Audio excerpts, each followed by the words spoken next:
Are ya ready, kids?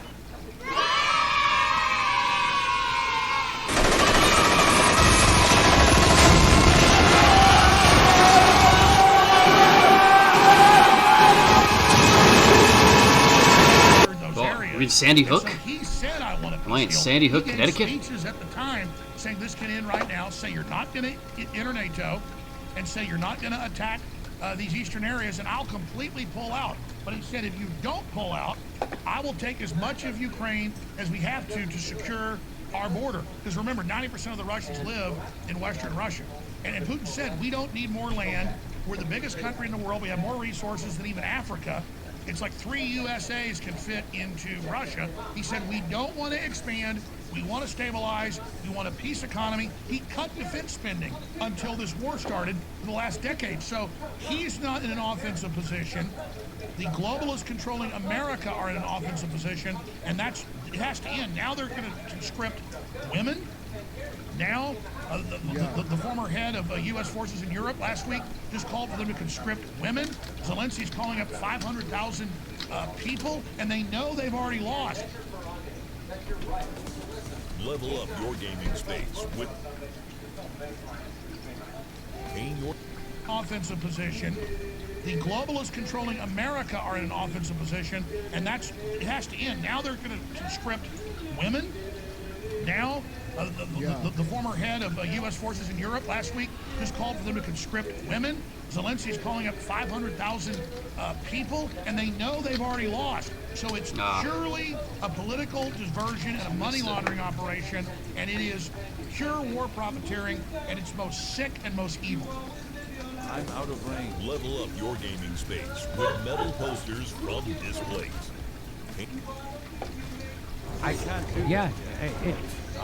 It's just amazing to me how well the propaganda works.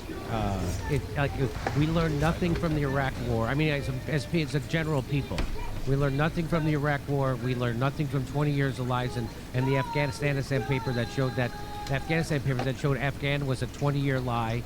That we did learn nothing from Libya turning the most successful country in Africa and turning into a failed state with open slave markets. We learned nothing from Vietnam. We learned nothing from Syria and the lies about gas attack. We learned nothing from Yemen. Nothing. We've learned nothing.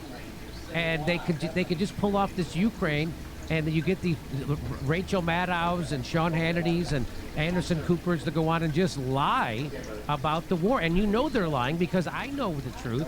And who am I? I'm a comedian. And so I know the truth about it.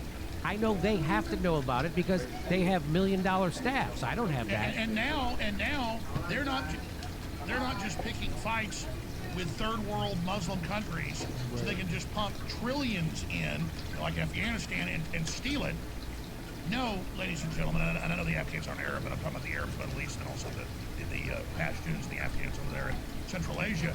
Now they're picking fights with the largest nuclear power in the world that lost a third of its population fighting Hitler. So just like Napoleon went to destroy his empire, the American empire is going back to Russia to die. I love America. I'm a loyal American. Putin isn't censoring me. Putin isn't stealing elections. Putin isn't taking my political front-runner candidates off the ballot. Putin isn't dissolving my borders and telling people to come up here for free stuff. Putin isn't shipping in fentanyl to kill 100,000 people a year. He's not doing any of that. And it's all our hijacked, crazy, out-of-control government that's run out of people to start fights with. So now they're starting fights with the biggest nuclear power in the world. Somebody needs to take the keys away from these maniacs. So, speaking about, how Americans are they're the most I say Americans are the most propagandized people in the world, and they don't know it, right? At least in the old Soviet Union, when somebody saw something on the news or read it in the paper, they knew it was probably propaganda. Same thing in China. But in America, people literally think that Lawrence O'Donnell and Jake Tapper and Laura Ingraham are telling you the truth. It's just mind-blowing to me. I just went to a couple of Christmas parties, and it was like watching a wind-up cartoon doll of people just repeat propaganda back to me, whether it was about Fauci, whether... I was talking to a guy, he just got his booster last week. He just got his booster. He has 8? He has all 8? I'm guessing he does. I don't know anybody who catches them all. Okay, anyway, and so that's it. And so just to speak to this, now people turn... Now, I used to be a big fan of Bill Maher's. And so Bill Maher recently said that... Now, it's been clear to me since I started doing this show that Bill Maher is ignorant on purpose, right? Either he's mind-controlled or he's ignorant on purpose. Because it's just so obvious. Again, if I have access to this information, a guy who works at HBO with $1 million staff, he also has access to this information, and he's either mind controlled or... So listen to what Roseanne asked him this question. This is very interesting. No wonder I don't remember this. No shit, you blocked it out, MK Ultra. Is that Roseanne? Bill Maher doesn't... Sorry, my video. Who's that? And this is very interesting. No wonder I don't remember this. No shit, you blocked it out, MK Ultra. Who's that? Bill Maher doesn't know who's that... And I don't think that's a joke. I think he's... Do you mean Martin Luther King Ultra? Is that what he thinks? It's unbelievable. Can you believe he pretends not to know what MK Ultra is? Or do you think he really doesn't know? Or do you think he's actually a victim of it? That ability is ready to struggle with substance use. Not enough help and support you need. It doesn't have to be quite so hard. The thing that helps might not be the same for everyone. I think Bill Maher is lying there. He also said he doesn't know who Klaus Schwab is, I think, in the same interview. Yes, here, let me play it. Here it is. That's the mind control program you're under, Bill. Yeah. So who's Klaus Schwab? The That head of the ability is ready. WPvP. Not ready yet. Inventory is full. This is mind-blowing to me. He doesn't know who the people are. He doesn't know what MK... So this... Igor Klaus Schwab. So not long ago, Bill had on someone named Bella Thorne on his podcast, and she was offended because he mocked her pronouns. So who the fuck is Bella Thorne? She's a 26-year-old actress who, unlike Klaus Schwab, the WEF, MK Ultra, that's someone who Bill actually has heard of. So he's heard of some no-name actress nobody's ever heard of, but he's never heard of MK Ultra, WEF, or Klaus Schwab. Boy, he is the smartest guy in the room as long as the room is filled with dumb shitlibs. Am I right?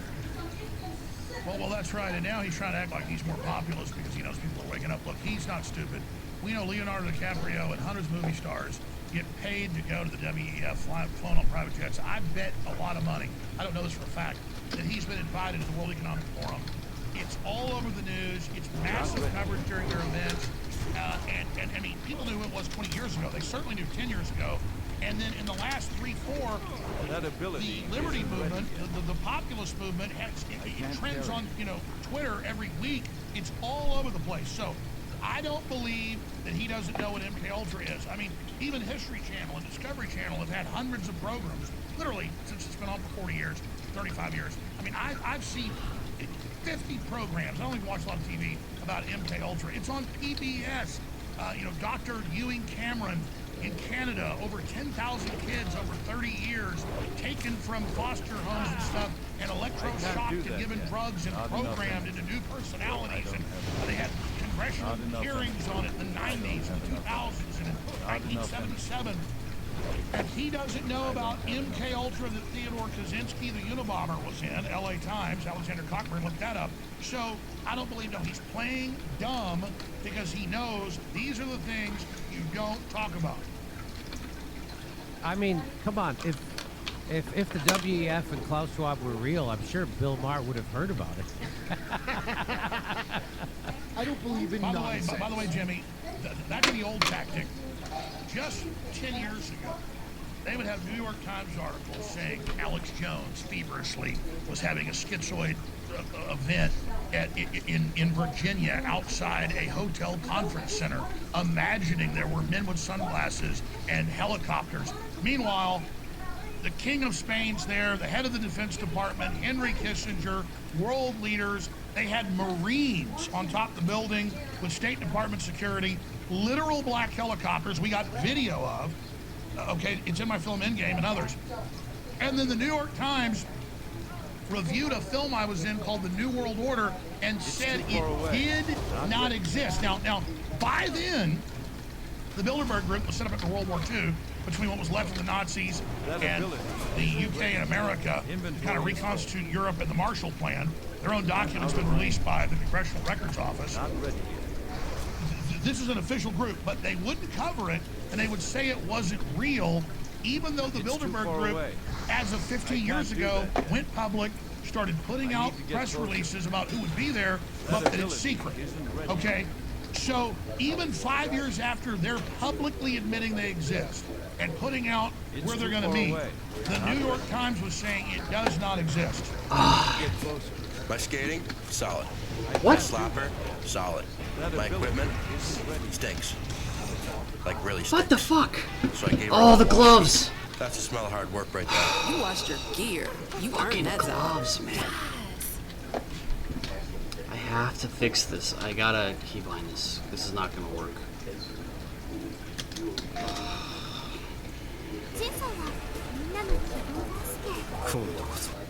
So yeah, I mean, I always, again, when I was, they made it seem like if you talked about the Bilderberg Group, you were some conspiracy crazy tinfoil hat person. There is no mafia. And now, right, there is no, right. Hey, the first rule of MK Ultra is there is no MK Ultra. Am I right? And so I don't think Bill Maher is controlled by the CIA. I think he's My controlled mouse by button another doesn't work? three-letter organization. It's called What? HBO. Yes. He does sound like Hannity when he's asked about Bilderberg. Oh. Sean Hannity, watch him play dumb. Oh, he plays dumb too? Oh, yeah. But now I Oh, know. he always plays dumb. So the Bilderbergs had a meeting in Washington, D.C. It was maybe a year or two ago, and Max Blumenthal from the Gray Zone went and covered it, and that's how I know for sure it's for a real thing. And he documented the people who were there and the people who were coming in and out. Yeah, they meet 3 years in 3 years in a row in Europe, and then every fourth year they meet in Chantilly, Virginia, at this. Usually they meet at like 5-star places. This place is nice. I stayed there before they got in there, but it's like a 4-star giant conference center, surrounded by defense contractors, Raytheon and Lockheed Martin. I mean, literally, it's a conference center with a golf course so they can play golf, because they play golf the fourth day. Plenty of That's like hookers, a I'm party sure. day.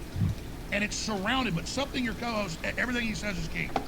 Notice he said, the mafia doesn't exist. And that's the parallel I use with this. Yeah. It was until the mid-1950s, Congress and J. Edgar Hoover, who was being blackmailed by the FBI over his cross-dressing that's come out, he would testify to Congress, J. Edgar Hoover, head of the FBI, look this up, I'm sure you guys know a lot of history, so you know about it, that La Cosa Nostra and the mafia was a myth, and that there was not an Italian mafia. Of course, we now know there's mafias in all groups.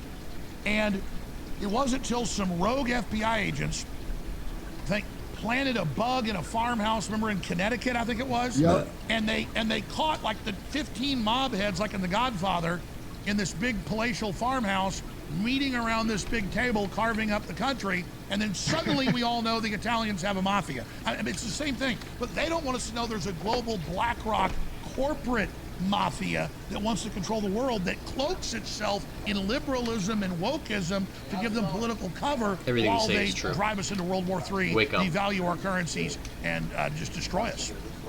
So speaking of that, the new mafia, which a lot of people, I'm one of them, new mafia, Silicon Valley, the WEF, the military-industrial complex. Well, look at this story. Mark Zuckerberg says Facebook of the future will be powered by telepathic thoughts. Facebook users, and this is according to him. Now watch, they're going to talk all about how telepathic thoughts and things can be used to interface with computers, but you'll have been told over and over again, there's no such thing as psychic ability, there's no telekinesis, there's no ability for mind reading. That's all crazy talk. But scientists figured out a way for you to move the cursor with just your brain, because there's no way you're emitting anything. There's no way there's any electrochemical reaction happening inside you. No. Facebook users in the future will share telepathic thoughts and feelings to each other, Mark Zuckerberg claims. You're going to just be able to capture a thought, what you're thinking or feeling in kind of its ideal and perfect form in your head, and be able to share that with the world in a format they can get that. He called on people to think less in nations, but as a citizen of a global community using innovations and technology for progress. This sounds like exactly what every person who was claimed was deemed a conspiracy theorist. Here it is. Here's the head of Silicon Valley, the head of Facebook, Instagram. Oh, come on. The billionaire himself, Mark Zuckerberg, saying, hey, don't think of, just like, you remember that movie Network, where Ned Beatty gives that speech where he says, there are no countries, there are only companies in the internet. Okay, so on a tangent of what Jimmy Dore's talking about, I just watched Charlie Day's movie. Came out. Was it Fool's Gold or Fool's Love? Ah, Jesus Christ. Charlie Day. Fool's Paradise. John Malkovich in that movie, he does a monologue that is, it's like, you can tell it's directly inspired from the movie Network, and it's just so funny. And so what Jimmy's saying there about that iconic scene, it's like, it really is, the whole movie's amazing.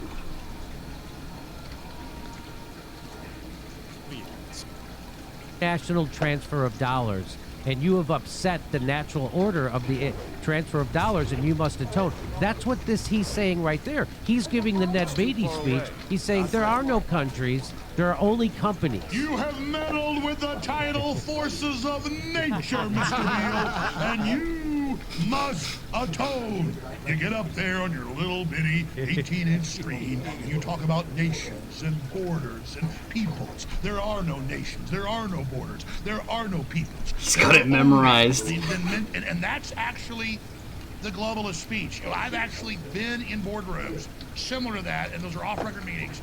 And they were trying to get me to join News Corps and trying to get me 15 years ago to go to Fox and meetings like, listen, this is all over. It's a corporate global system, Alex. They'll have more in effect joining us. Come work with us. Henry Kissinger had the head of his Kissinger group one time in front of my producer. And this wasn't off record, so I've told the story. Saying, come to New York, we want you to work for us. You can lead the Liberty Movement, but that's how you'll have a seat at the table. So they go around and buy people up like they just buy up baseball cards. But go back to Zuckerberg. He's literally saying, we're going to read your mind. Facebook's going to read your mind. Well, that's super creepy. Well, how are you going to read our mind? And again, but he also put 24 million or whatever it was into the metaverse, which was a hellscape. So, but it shows you where they want to take us. They don't want just the Internet of Things. They want us. They want our minds. They want our bodies.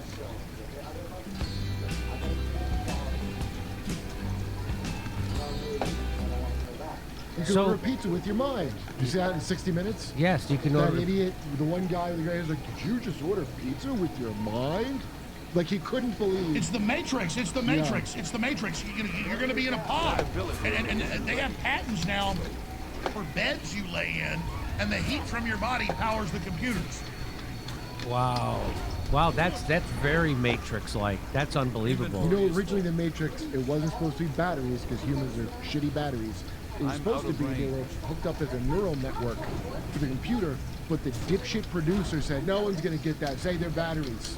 Oh, really? And so that idiocy of it being batteries, it was originally something much, like, not too smart, just a good thing. That battery thing scientifically doesn't hold up at all because a dumb fuck producer that said that. Oh, okay. Yeah. And that's true. And so let me add a caveat. There is a Wired magazine article came out about 12 years ago.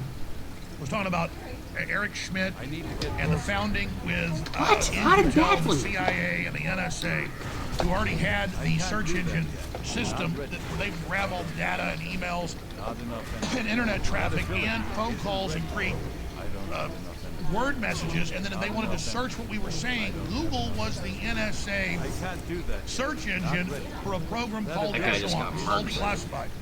And so Google at their first meeting, when the Pentagon signed on, said, we're going to create the first AI, but it's going to be a cybernetic AI where you're a neural network, and we're going to get billions of people in live time dialed into us, and then we'll be able to send messages back and stimuli to control them as the original inventors of the internet in an ARPA-DARPA program in 1960 where a Pentagon psychiatrist, looked this up, created the intergalactic communication system.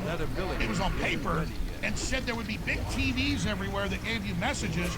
You would carry a handheld computer that would track everything you did, and daily you download it into the system. It was all theoretical, and then they would then use the intergalactic communication system to program humanity. So this is an original theoretical plan that they developed the theoretic blueprint for in 1960. Look it up, you can't make this up. And that's what Google is today, and it is artificially intelligent because it's a computer interfacing with us, and it is AI. But the secret is AI is us. That's why when you see AI art, it's just throwing what we've done, plagiarizing our writing, our videos, our photos, our poetry, and we go, this is beautiful because it's narcissistic. We're looking at ourselves in the pool of water. Representation, that's stupid shit, yeah.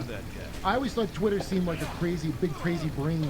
When you look at the whole thing, I'm like, oh, how do we know Twitter's not already alive? No, that's the secret. Elon Musk is using it to program his AI Grok. And so they took everybody else off the internet because Google's training its system and didn't want anybody like us on there. I've been told this by high-level people, believe that.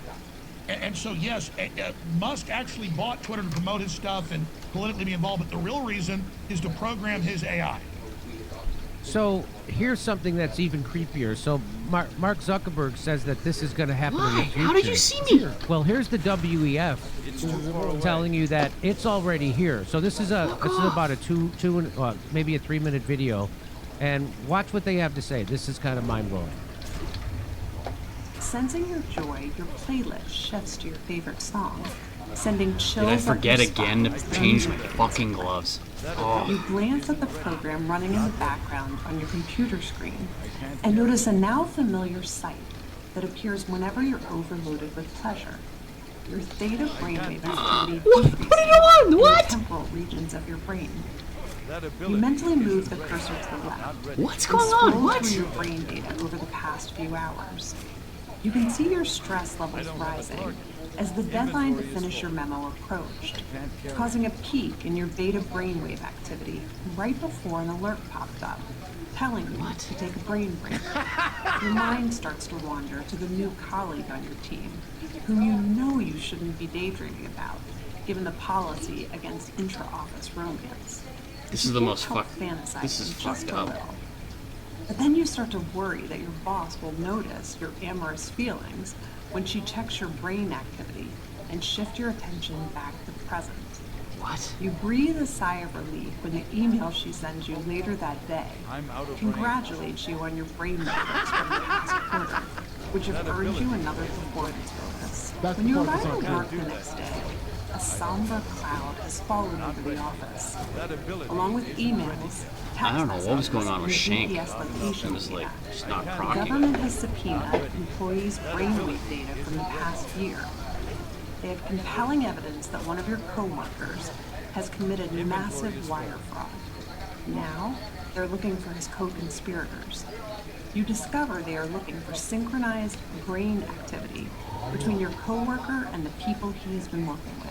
He's a bad person. You know you're innocent of any crime. You've been secretly working with him on a new startup venture. Shaking, you remove your earbuds.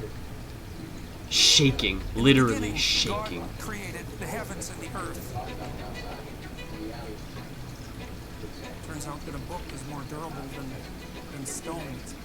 What do you think? Is it a future you're ready for? You may be surprised to learn that it's a future that has already arrived. Yeah. When I saw this, it was 6 months old. Like at the end of Watchmen. We did our plan a half hour ago. Yeah. So it's here, Alex. I'm sure you're aware of this, right? That this video exists and that Jimmy, I'm aware that they want to turn all the workspaces into giant re-education camps. And this is MK Ultra being externalized to the public. I had not seen this clip showing how much evil stuff the WEF puts out. how they just normalize you're going to eat bugs, you're going to drink sewage water, which LA's now doing. You're going to live in a 250 square foot 5G oven apartment, coffin apartment. No, you think Alex Jones would have seen this. I had not seen this. I'm like literally yelling at my producer, I turn my mic off saying, get this, get this, get this. And then that shows why you're important, we're all important, because this assault is so huge. And notice what she said. In Star Trek, when the Borg cube arrives, they say, resistance is futile, you will be assimilated. And it's always a woman they hire. They admit in their documents, so it's less threatening. A pretty woman. Siri voice. Hey, yeah, don't be scared. It's already here. Don't be scared. So, sorry, Jimmy. You guys are so good, though. That is why I'm so excited to be on here. Alex, so when I first saw that, it freaked me out because it had about 600 views. That's it. It had about 600 views. Yeah. And I watched it 3 times because I couldn't understand if she was for or against this. I noticed the guy in the back giggling like while she's saying that. But if you look her up, it's called brain transparency. I still can't tell if she's for or against it. It seems to be. She's for it. She goes, well, it's here, so we have to have this discussion. It's a discussion we're going to have. We're going to have that. It's here already. Then a leg? What the look upset by it or scared about Oh. it. She's all Well, it's giggling. here, Jimmy. It's here. But you asked me, have I seen the clip? No, but I do know about the company and I do know about her. So let me tell you the rest of the story. I'm sure you've seen this clip. 6 years ago on national French TV, he also speaks French, like any good supervillain, and German. Klaus Schwab is on national TV and he says, first, in French, the chips will all be in your clothing to buy and sell. Then they will be in your hand. Then they will be in your brain. And he said this in a bunch of different compositing, like 5-6 interviews he's done. And he says, soon to be part of society, you will all have brain chips and we will all think and we will all know what we are all thinking. But of course, that'll all be hacked and controlled and garbage. Imagine the schizophrenic, horrible world where people know what you're thinking or the thing's programmed because your brain's always thinking every subconscious. They already have some of this out there, and they target people with it. Just an unconscious is thinking of every scenario, every view. You may be having your baby, wash him in the bathtub. You love him, you protect him, but your mind's thinking, what if I drop him, they'll drown? That could be interpreted you thought about drowning your baby. So the truth is the brain's looking at every aspect all the time at the subconscious and unconscious level. And so this thing is all fraud. It's all quackery. It's all AI's real power is convincing you that it's better than you, so you hand your authority. Vivek Ramaswamy said something 2 weeks ago that was so smart that I've said in other ways that I haven't heard anybody else point out. He talked about tennis when AI first came out 2 decades ago. Would skate, they first put AI in to see if a ball was out. And they found it was way worse than humans calling it. But everybody stopped arguing because they thought, oh, it's a machine, it's better than us. We have to stop handing our authority over to this and just deciding, well, a master computer, Klaus Schwab says this too, under a technocracy, will allot what I get and tell me what job I have. They have cartoons shown in British UK schools a decade ago. It's called Plandopolis, that shows the future. And it says, we track your brain waves.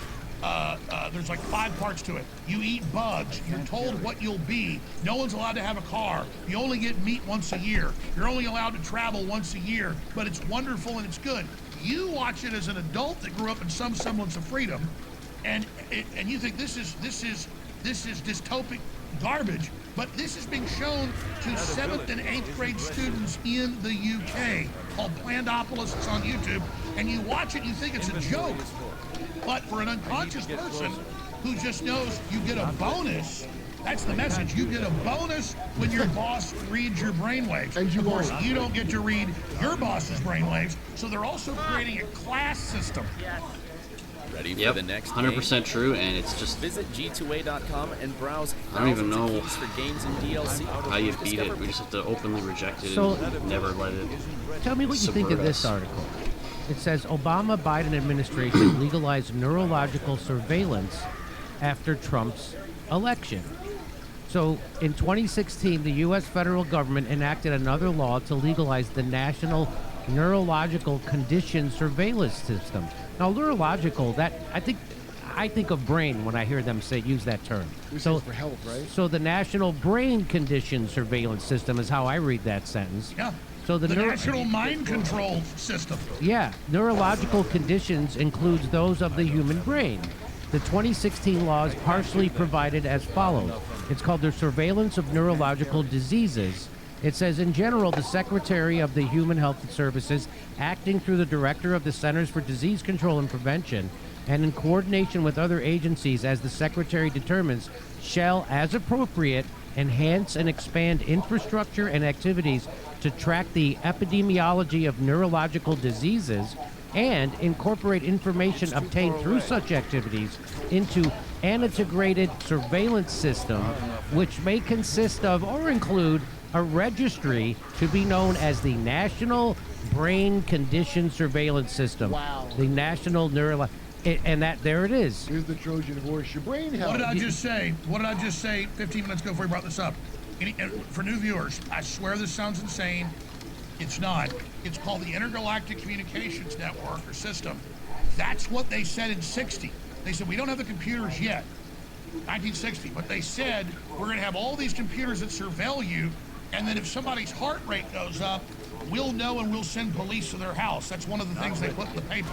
So yeah, this is not the Internet of Things. This is the Internet of Mind Control, and that's what they're all rolling out right now. So they're all given a script, and they're told, whether it's Zuckerberg or her or Klaus Schwab or Bill Gates, they're all in this big combine. They're all in this mind control scientific mad scientist cult, and they're all told, okay, now it's time to roll out the next phase, and this is going on right now. They have the UN treaty, the latest draft, takes control of our national medical responses to any new disease, allows them to arrest or round up or take anybody they want away. Anybody that gets in the way of the lockdown and public safety can also be disappeared, and the UN sets the policy. Who created the UN? The military-industrial complex at the end of World War II, who established the world government. I wanted to show this clip from Tucker Carlson. It's a very short clip, and I wanted to get your reaction to it. If you live in a society where the people in charge just want to sell you out to get rich, that's bad. But that's not what we're watching. We're watching something much darker than that. So the objective of, I would say, the entire administration and its enablers in the Republican Party, which is most elected officials there, is to destroy the United States, the recognizable United States, the country you grew up in, the country you've been living in, say, 10 years ago. And that's kind of obvious to everyone. But too few people pause and ask, well, what is that? These people live here. They don't all have secret island getaways, especially now that Epstein is gone. And so if they succeed in their project of destroying the United States, where are they going to go? It's a little bit like burning your own house down. So why would you do that? That's not just an act of destruction, it's an act of self-destruction. So is that a political program? No. A political program is designed to help the people who institute it and their voters and donors. Their program helps nobody. So I've been kind of developing my own theory on this, Alex, that what about... So it's a good curse. If you remember, a couple of weeks ago, Xi Jinping visited San Francisco, and if you've ever been to San Francisco, there's homeless people everywhere. Well, they cleaned that up for Xi Jinping to come there. And just like, so a couple of years ago, Gavin Newsom announced that there was a $40 billion surplus. You can put Alex up. There was a $40 billion surplus in California. And I was like, well, I bet he's going to clean up homelessness and he's going to give people health care. And they did nothing. They did nothing with that $40 billion. And now they're saying it's all gone. And I don't know, and no one knows where it went. And so we know that they could end homelessness in America for a fraction of the money that they sent to Ukraine at the blink of an eye. And restart it and end it again. That's right. They could have fixed it 4 or 5 times over, and they could have sent everybody to college for free. They won't do any of that. So I'm developing this theory that they're wanting us to be on edge, and they want us, just like Tucker had talked about it when he was on our show, they want you to, when you go to the 7-Eleven, you have to step over a homeless person and everything's locked up behind cages, and you're going to get a crazy person screaming at you, so that you will welcome authoritarianism, right? Just like what the terrorist attack on 9/11 did. We became a surveillance state. People gave up their freedom. By the way, the Patriot Act was on a shelf for years. They were waiting to implement that. And so people just forgot that every email, every text, every phone call they make is being recorded and categorized and collected by the government. And so I've tried to I'm starting to develop this theory, like, so they keep saying that Trump and Trumpers are going to start a civil war. The people starting a civil war are the corporate media, which are beholden to a handful of billionaires, which are beholden to no country. And it's like they want us fighting, they want us at each other's throats, they want homelessness here, that's why they won't fix it. They want everybody to be on edge and afraid. And that's what and they're wrecking the country. That's why the border's open for many reasons. But we'll talk about that in a second. But just go ahead and respond to what I said and what Tucker said. Well, that's a profound clip by Tucker. I've heard him say similar things, but I hadn't seen that clip. And I really am an expert on this because I read the writings voluminously of kind of the high priest of these people that you all know are Hararis and folks. And so a lot goes into this. But at one level, you're 100% right, and there's some other levels to it, in my view. Klaus Schwab has said, we want an angrier world. So they want you to see dystopia and pain. It was declassified. And since the 60s, the CIA wanted ugly art, ugly architecture, ugly culture, so that you would accept an uglier world and just get used to it and wouldn't demand beauty and wouldn't go along with people that wanted a better world because they were about to end the experiment of America with all its problems and all the issues. It was the Wild Wild West, and people could come here. It was the best house in a bad neighborhood, and they could really aspire to be a maverick and to innovate. Every other place had shut down innovation because elites didn't want anything to challenge their monopoly of hegemonic control. That's why feudalism looks the same everywhere. You keep people on tiny pieces of land. In every culture, in Japan, ancient Europe, you name it, the nobles were a foot or two higher than the serfs because they've been kept starvation levels for hundreds and hundreds of years. It's a management system to keep people dumb and poor, like the famous comedian George Carlin said, they want you dumb, they want you stupid, and just passive enough to do the work until you retire, and then they can steal your pension. And so now, with robots and all the rest of the stuff, they don't even need people. Life was always cheap. Now it's seen as we're eating up their resources. So they don't want the world to aspire to a two-car garage and a vacation and health care and a small swimming pool in the backyard and access to medical care. With all this technology and all this science, we should be working they have all the actuaries 2-3 days a week, living like kings. But instead, they set up legal systems and corporate systems and tax systems that tax the middle class and the poor, give people benefits only for the social controls that come out of it, so they can manage us as serfs. But then it gets worse. If you talk to, when I've covered Bilderberg myself more than 10 times, my crew many other times, we get into the hotel a few days before they close it, and I hand out a card and I say, when the Bilderberg group comes here to the waiters and to the staff and to the bartender, to the bellhop, when they come here, and you see how rude and evil and mean they are, and you hear what they're saying, here's my phone number, call me and give me information. If you get any papers or things they throw in the trash, give them to me. I learned that from Jim Tucker, an old reporter that had been covering them since the 70s. And he's dead now, but he was a really interesting, old-fashioned gumshoe.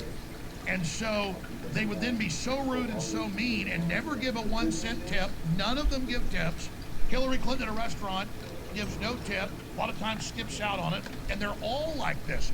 Gavin Newsom, I'm told people that know him, they're all like this because they are such sociopaths / psychopathic, they're all on that scale, that to them, they don't understand doing good to others comes back to you. They don't get that if they crap in the swimming pool, they've got to close the community pool because they're so rich and powerful, they're disconnected from ever being in a community pool. So they feel so insulated and so disdainful that deep down, even though their consciousness is evil, their body, even their genetics still has the old human there. So they subconsciously hate themselves. So they then project onto the public their own self-loathing. And I talked to top psychiatrists about psychopaths and serial killers. They only feel alive when they're doing something bad or being nasty. And if they do anything nice, they are so hyper-competitive that they feel like they're being cheated. So they're doing all these destructive things. What are their The range on these fucking harpies, man, when there's a is just nuclear war? so What's it gonna do when there's no nice city to go spend the money in?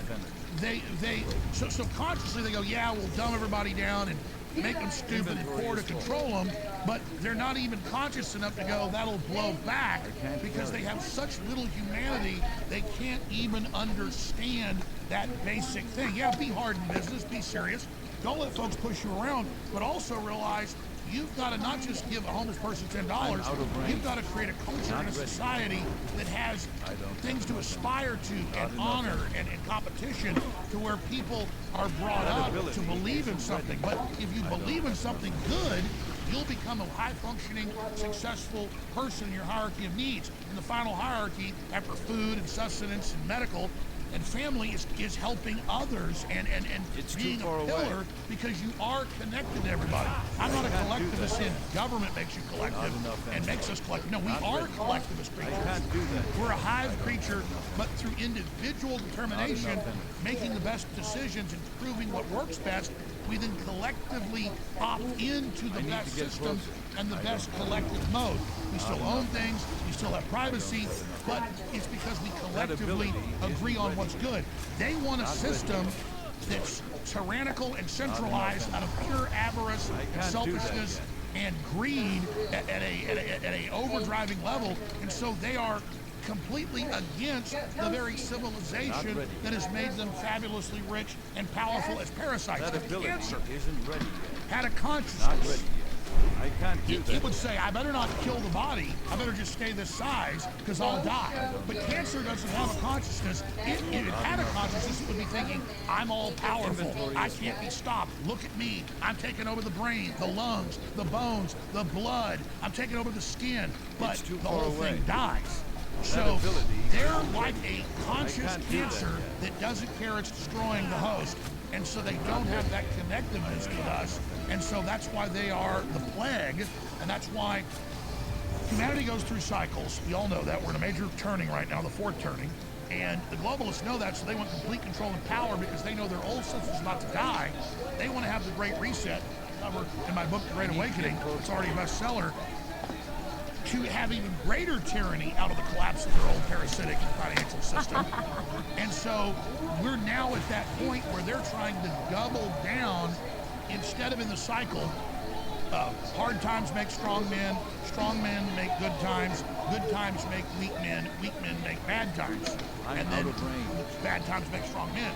Obama and others call it the end of history, and they want such a scientific, factory-farmed, dumbed-down population that they even allow to be around. They want 500 million, that's official number, so they want to get rid of 7.5 million people. And they want factory-farmed people that they mind control, they read the thoughts of, they control the thoughts of, and the dreams of, so they can play God. This is the dystopic, mad scientist hell they're building, and that's why they're at war against the natural order, because the natural order isn't conducive to the cancer taking over.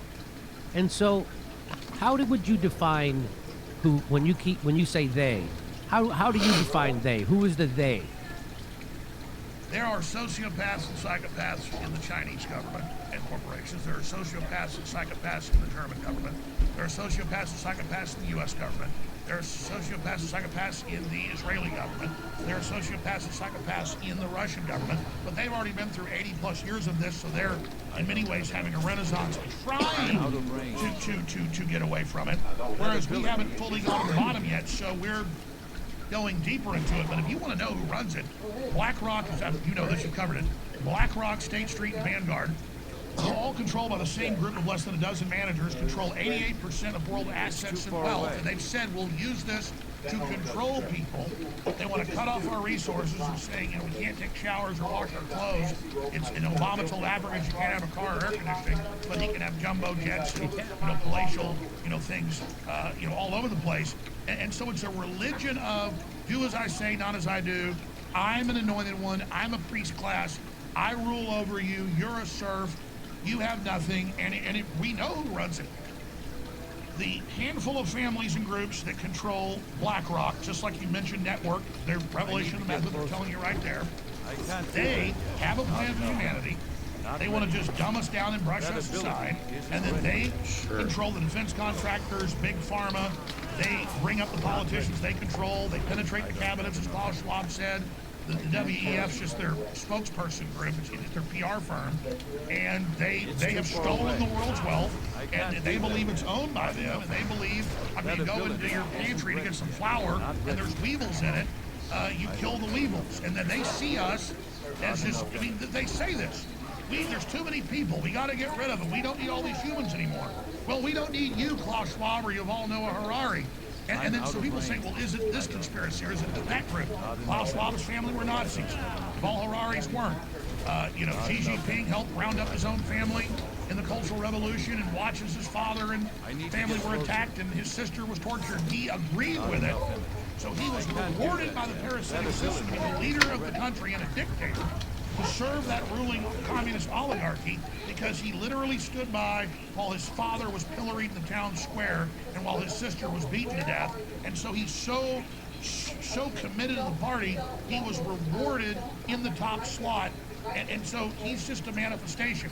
So if you look at the brain of a Henry Kissinger and the brain of a Zbigniew Brzezinski, one is Chinese, one is Jewish. Or the mind of Adolf Hitler.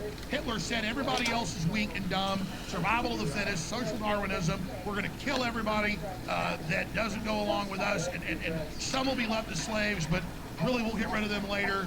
And people say, well, why is Yuval Noah Harari saying we don't need humans, it's time to get rid of people, the future's not human? Hitler just said the future isn't anybody but an Aryan, which is bad enough. Yuval Noah Harari says the future ain't even human. That's a quote. He says humans are gone by 2047. And you can read NBC headlines, the same thing. A New York Times headlines, looking forward to the end of humanity. I'm in the grocery store checkout lane. Saw a similar headline last week. It's telling you, you're garbage, you're filth, you killed the earth, don't have a life force, don't have a survival instinct, you're killing everything. Look at the garbage, look at the homeless, look at the everything. Die, roll over, don't live, don't thrive, don't contend for the future, don't affect the future, because we have the Renaissance system of believing in humans and egalitarianism and classical liberalism and really empowering people, but doing it through the classical human system. That's the great awakening that we're in, that's countering the Great Reset, the war against the globalists, defeating the globalists and launching the next great renaissance, and they can't compete with that. They are a evil, stinking witch that's literally trying to hand out poison apples versus Marilyn Monroe in their prime. Freedom in the Renaissance and liberalism, real liberalism, is Marilyn Monroe in her prime. And the New World Order is like a Skeksis from the Dark Crystal. They have to make everything ugly because they're ugly spiritually, culturally, metaphysically, and they need everything ugly to camouflage themselves because they're so fallen. So, I just learned recently that the AP, the news service, the AP, the owners of the AP, is it the Rothschilds? They own a lot of stuff through BlackRock. They also own The Economist magazine. And yeah, the Rothschilds, that's a whole other story. I'm sure you know it, but the British Empire was dominant until 1815. But it was in complete control for 100 years after that because the Battle of Waterloo was so decisive, defeating the Continental forces of Napoleon Bonaparte for the second time with the Prussian-British pincer attack, that the Rothschilds, this is on record, sent a carrier pigeon to a fast Corvette ship to race across and to tell everyone when the stock market opened that morning that Napoleon had won and that Lord Wellington had been smashed. And the stock market went down 99%. The Rothschilds then bought up 99%, this is on record, 99% of the stock market. So they weren't just the richest family in the world up until that point. They were the richest family in the world up until that point on record. Okay? Married into the British royalty, everything. Then, after 1815, the Battle of Waterloo, they owned the British Empire. All the major stocks, they got it. Of course, Napoleon really lost. And they only had 6 hours. 6 hours before they came in and said, no, Wellington has won. Wellington has won. And then it all shot back up above where it even was. So look for them to do this again with a cyber attack. They're saying Trump supporters with no evidence, working with Putin, are going to cyber attack to cancel the election. The election, he's 10 points ahead in or more. So yeah, they'll use major crises and calamities to consolidate power, and the Anglo-American establishment. Oh, freaking baby. There's the Russians, who are the junior. There are the Chinese, that are the middle group. The Anglo-American British Empire, that Carol Quigley, Bill Clinton's mentor, wrote a 1,100-page book bragging about, from their perspective, their right to rule, how they were going to take over the world. In 1967, he wrote it. And so Zbigniew Brzezinski wrote books admitting this. They all admit this at the academic level like we're dumb animals. I'm just reading what they're actually saying. And they, in mainline PhD history books, they admit all this about the Rothschilds. Now, I go on there and say it, they go, oh, anti-Semitic.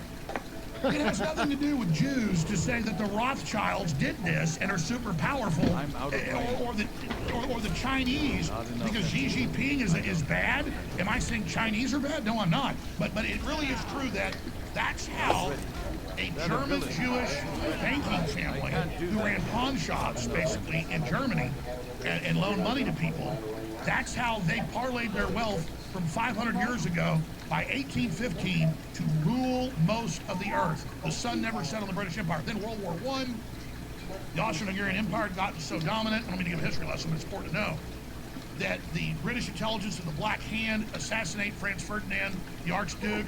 The Germans all go crazy because they were winning with all the new patents, all the new science. The British newspapers were talking about the German problem, and they're going to. So the British Empire was corrupt, overextended, and so World War I was started by them. World War II was Hitler, he was bad, but the Versailles Treaty and all that led to Hitler coming to power. There's a lot of evidence British intelligence didn't control Hitler, but nudged him and funded him early on to have a new enemy. And so that's really how this world has been operating. It's how it's been done. And so after World War I, the British Empire made a deal, and even Teddy Roosevelt wrote about this. It was Winston Churchill wrote the 3-volume set, The Histories of the British-Speaking Peoples. He was half American. He says in there, we came over after World War I, we set up the CFR, we merged British intelligence with U.S. intelligence, and then that is the Anglo-American Empire. They call it themselves, and Putin says, I'm fighting the Anglo-American elite. I have no problems with the Americans. He said, I have a problem with your Anglo-American oligarchs. He calls us the Anglo-Americans, and who are they? The Anglo-Americans come from a Norse tribe that later became William the Conqueror and took over France. And they came and took over England. So if you go back to all of this, they take the name of William the Conqueror's group from 1,000 years ago. Alex, have you seen it is unbelievable if you ever see it. There's a movie about the Rothschild that's black and white. That's made by them to promote them, and it looks like something Hitler made to smear them. And it's their I'll give this guy a salute about their family history. It's unbelievable. No, I haven't seen that. Yeah, they keep in mind they made it themselves. Isn't this great? And you're like, it's crazy if you ever you find it. Man, from that 1v1. Whew.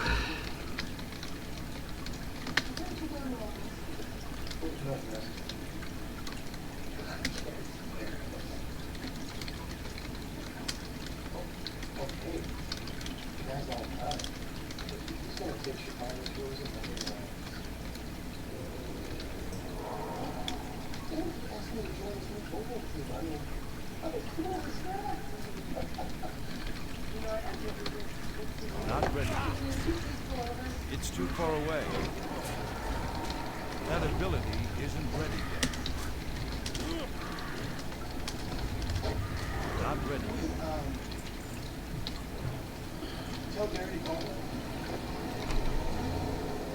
Welcome, everyone, to the first annual Texas Hold'em No Limit Strip Poker Club. Our ego that we just said we champion our first program. If you want to bet, you click on the article program, you put it to center. If you win, take back the clothes. Vishnu Allah. Ashenvale. And go all the way to the point that I outlined. You must get off all your clothes. The game should last an hour, maybe two. Now listen up, we do it again. The dance portion. Let's do it. Come on. Get going here. This is the blind. Small blind, big blind, the blind, 1-1.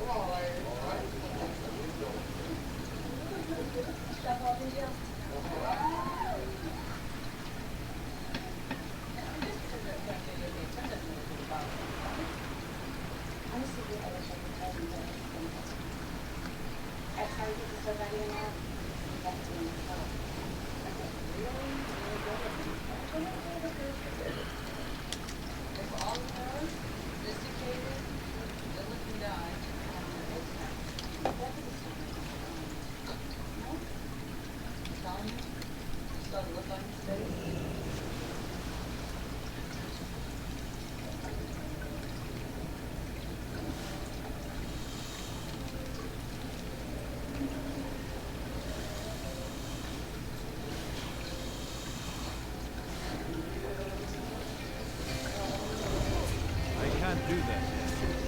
Not enough energy. I don't have enough energy. That ability isn't ready yet.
I'm out of range.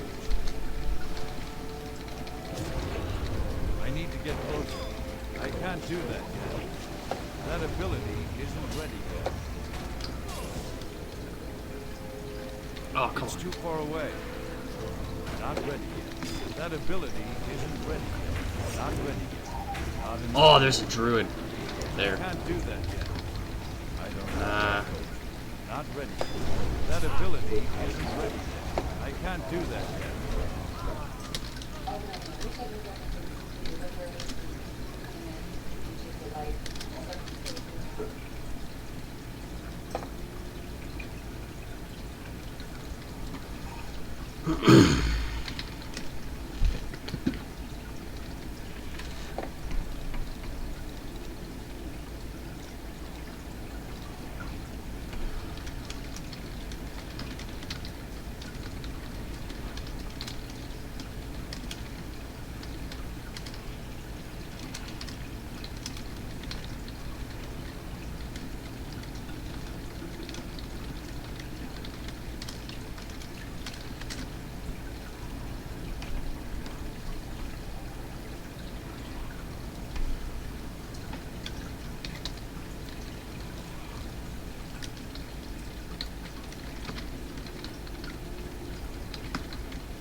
challenging part of what I do in February and April 15th. That's what we need in the days.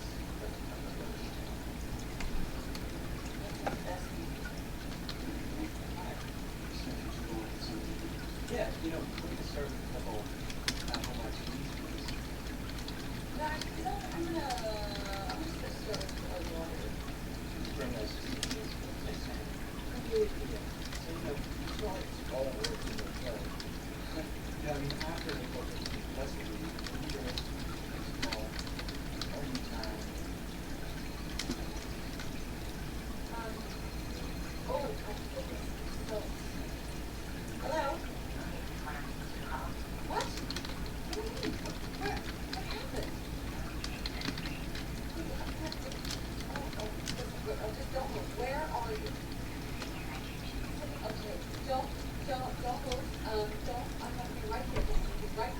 vet?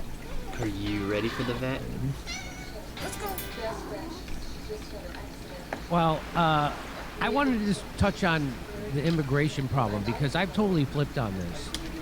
And I was always the more immigrants, the better, which I still love immigrants. We're a whole country of immigrants. But I noticed that this situation is being manipulated, and I couldn't really put my finger on why. Why are they having an open border, and which they are? And right now, you have cities.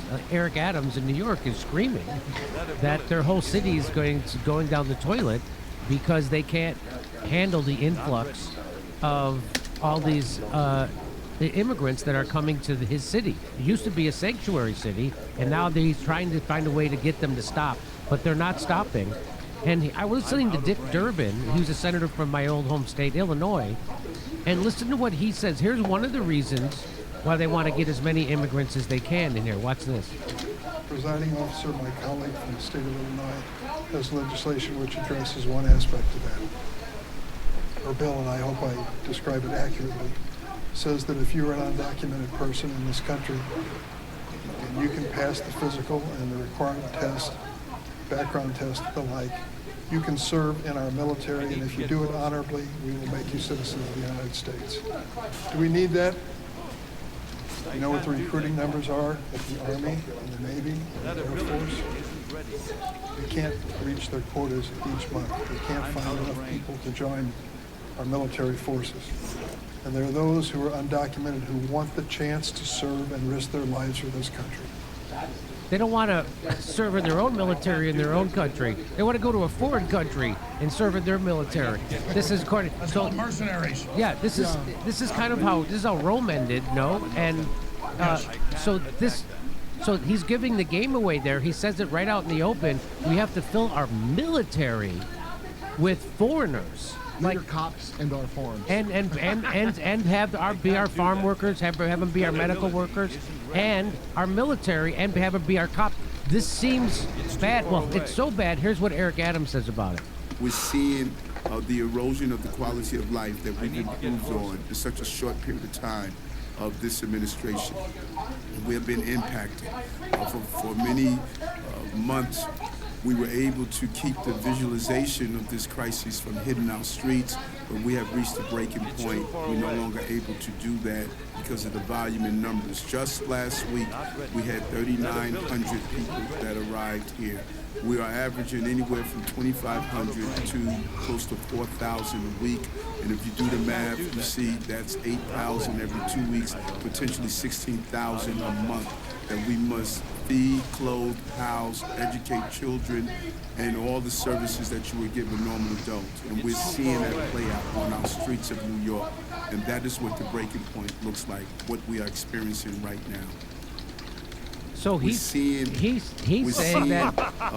that New York is at the breaking point. Yet there's nobody that has a solution to this. Nobody even wants to. Seems like they want to do anything about it. Well, I can tell you exactly what's going on, and you're dead on. Look, there's UN documents. Before that, there's a 100-year-old called Kalergi Plan in Europe, and the royalty got together and they said, our people are too uppity, but if we bring in giant third world populations that we control and that we put on government jobs, government assistance, it'll be a new Praetorian Guard force. But it's worse than that. If you go back to the lockdowns that only went on for like a year and a half here, or in Europe or Australia, they went on under IMF World Bank control over those countries that are in deep debt to the central banks. They were under 2.5, 3 year lockdowns, and they did big polls of the migrants. And they said, there's no jobs, the farms are shut, the factories are shut, I'm starving to death, I've got to come here. So they're victims of globalism being shut down. And yeah, our country needs new people. We're an aging population. We're not having more children. We're not having replacement rate.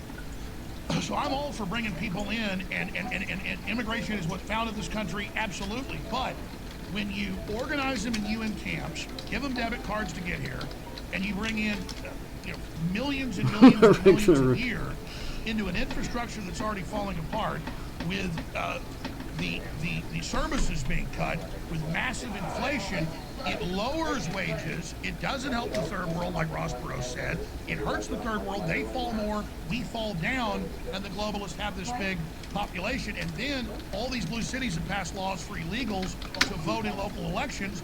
They're under the control of the local community organizers. They're told how to vote. Now they get fast-tracked in the military. They purge the military with the shots and critical race theory, and so all the professionals get out, and then now they're going to replace it with the domestic security force that Obama talked about that's just as big and just as strong as our military. And Illinois and other states are passing laws to have illegal aliens, as your co-host said, be the police. So you nailed it. History doesn't just rhyme, it repeats. Rome started doing this, and in a couple hundred years they collapsed because the enforcers they brought in said, hey, we're the bosses. Well, this won't take hundreds of years. Everything now is compressed. Everything is accelerated. There's more change now in a year than happened the previous 10. And that's going to get more accelerated in a type of singularity. I don't believe in a pure singularity or a total singularity, but it's definitely going towards that. So they lock down the third world, and then Al Gore says, man, climate change is what's making 1 billion people, he said last week on TV, come here. Well, it's funny, in the UN replacement migration document that they say doesn't exist, and your racism pointed out from the year 2000, 2001, there's several of them, official UN policy is to bring the third world here. And they say climate change will be the reason, then we'll bring them here. No, the policies of shutting those countries down and then flooding us. Tens of millions extra starved to death, the UN admits, during the lockdowns. They blame the virus. It was the lockdown. So they destroy the third world and then do reverse colonization, bringing these groups in, and then they put many of them, as you know, working 15 hours a day as young as 12 years old in tire factories and cereal factories, and kids get caught in the machines and their fingers and arms get cut off, and it's back in the newspaper. And then you've got all the sex slavery, and they've lost track of 87,000 children, 400 plus thousand, they don't know where they're at either. I mean, folks, this is the jungle 2.0. This is absolute dehumanization, and this is lowering the standards, not helping the third world, but lowering them and lowering us again, so no one can aspire to the big carbon footprint. Austerity's good, humans are bad, cows are evil, we got to get rid of them, the cow farts are bad. Well, we fart too. And I said that years ago. I said, when they're done going after cows, which they've started, Netherlands is getting rid of a bunch, Ireland, you name it, Sri Lanka, massive starvation, riots in Sri Lanka. Notice what I said, next will be our breath is bad.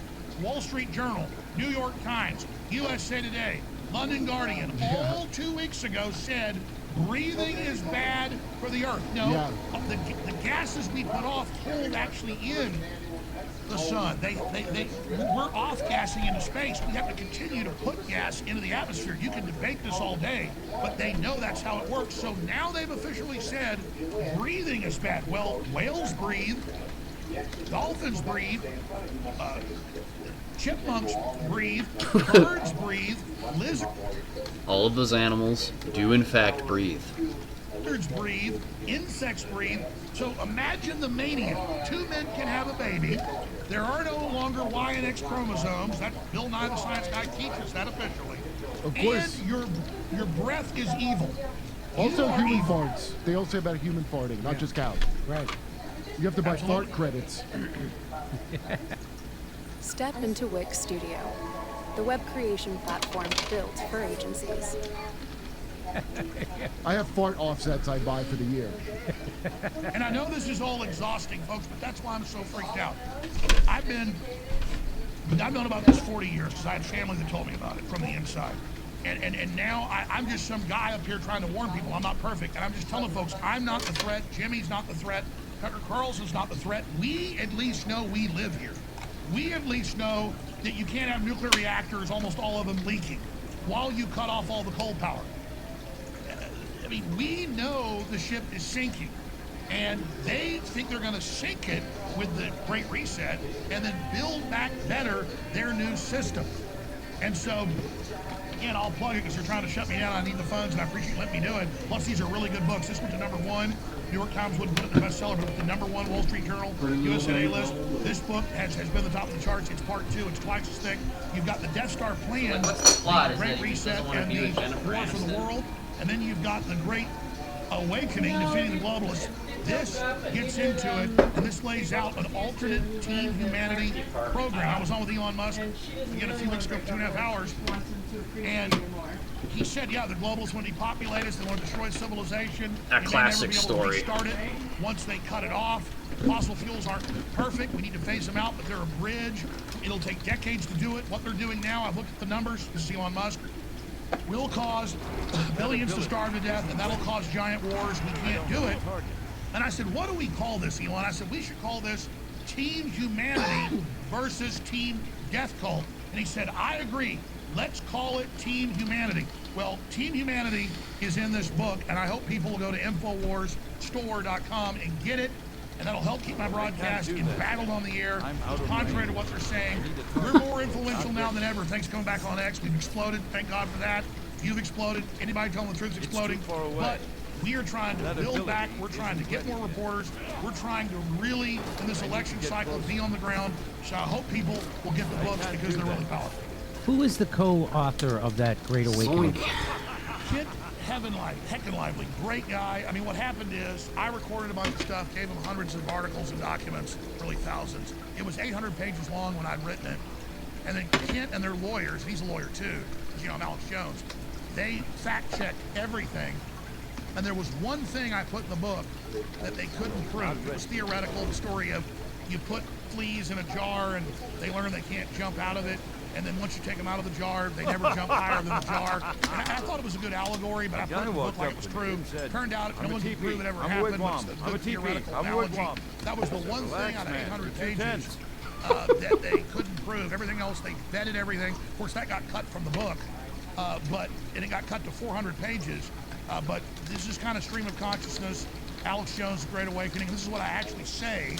A lot of people are going to watch this. Millions. I bet 10 million people watch this the next week. They're going to say, I never knew this guy talked about all this, because all they see, and they're going to do this, they're going to take me talking about Willie Nelson's spit, and that'll be the story. Instead of, you know, Zuckerberg and the WEF say, we're going to control you in the workplace reading your thoughts. I mean, people should know that they're collectively building a digital prison. We're already in it.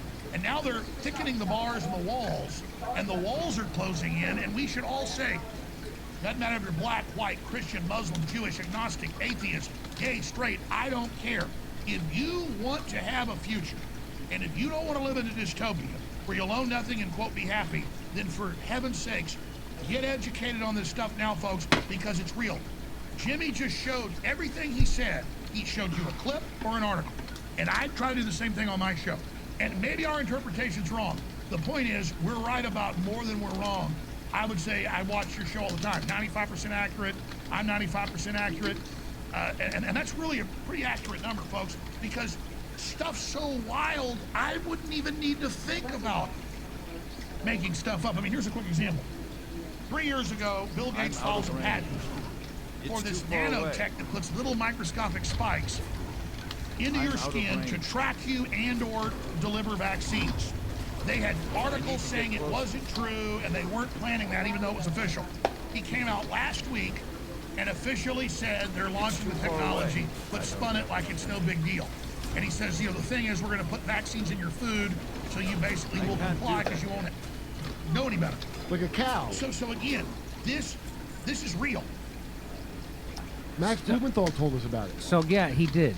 And he did, Bill Gates was talking about putting mRNA into our planets. And so you don't have to worry about vaccines. That's what he was saying. That's not what I'm saying. So I want... and now the EU just announced a new initiative where they say they're getting ready for, just like with the last COVID rollout with the mRNA, I've got the article right here. It's called Fast Track. And they say, oh, we're going to have new stuff for everything, hundreds of new shots a year, but it's going to be in stickers and in food. And just like you get a flu shot, quote, for free, they're really being paid to give it to you by a government fund. Now you're going to get social credits when you take all these shots. I mean, This is literally them raping our bodies. I mean, physical rape is bad enough, but I was on Joe Rogan a few years ago, and I said the majority of polio is caused by the polio vaccine. And Joe said, Alex, I'm fact checking that right now. That's, you know, I can't believe it. Pulls up AP Reuters headline. Again, I'm not saying rape is good of children. It's terrible, it's horrible, we fight it all the time. But if I was a child, I would rather be raped than be given polio and paralyzed for life or killed. So they're raping people with stuff that's killing them. So this is rape. And the UN treaty to take over our bodies and our medical system is rape. And systems to scan our brains at the office is invasion of privacy and rape.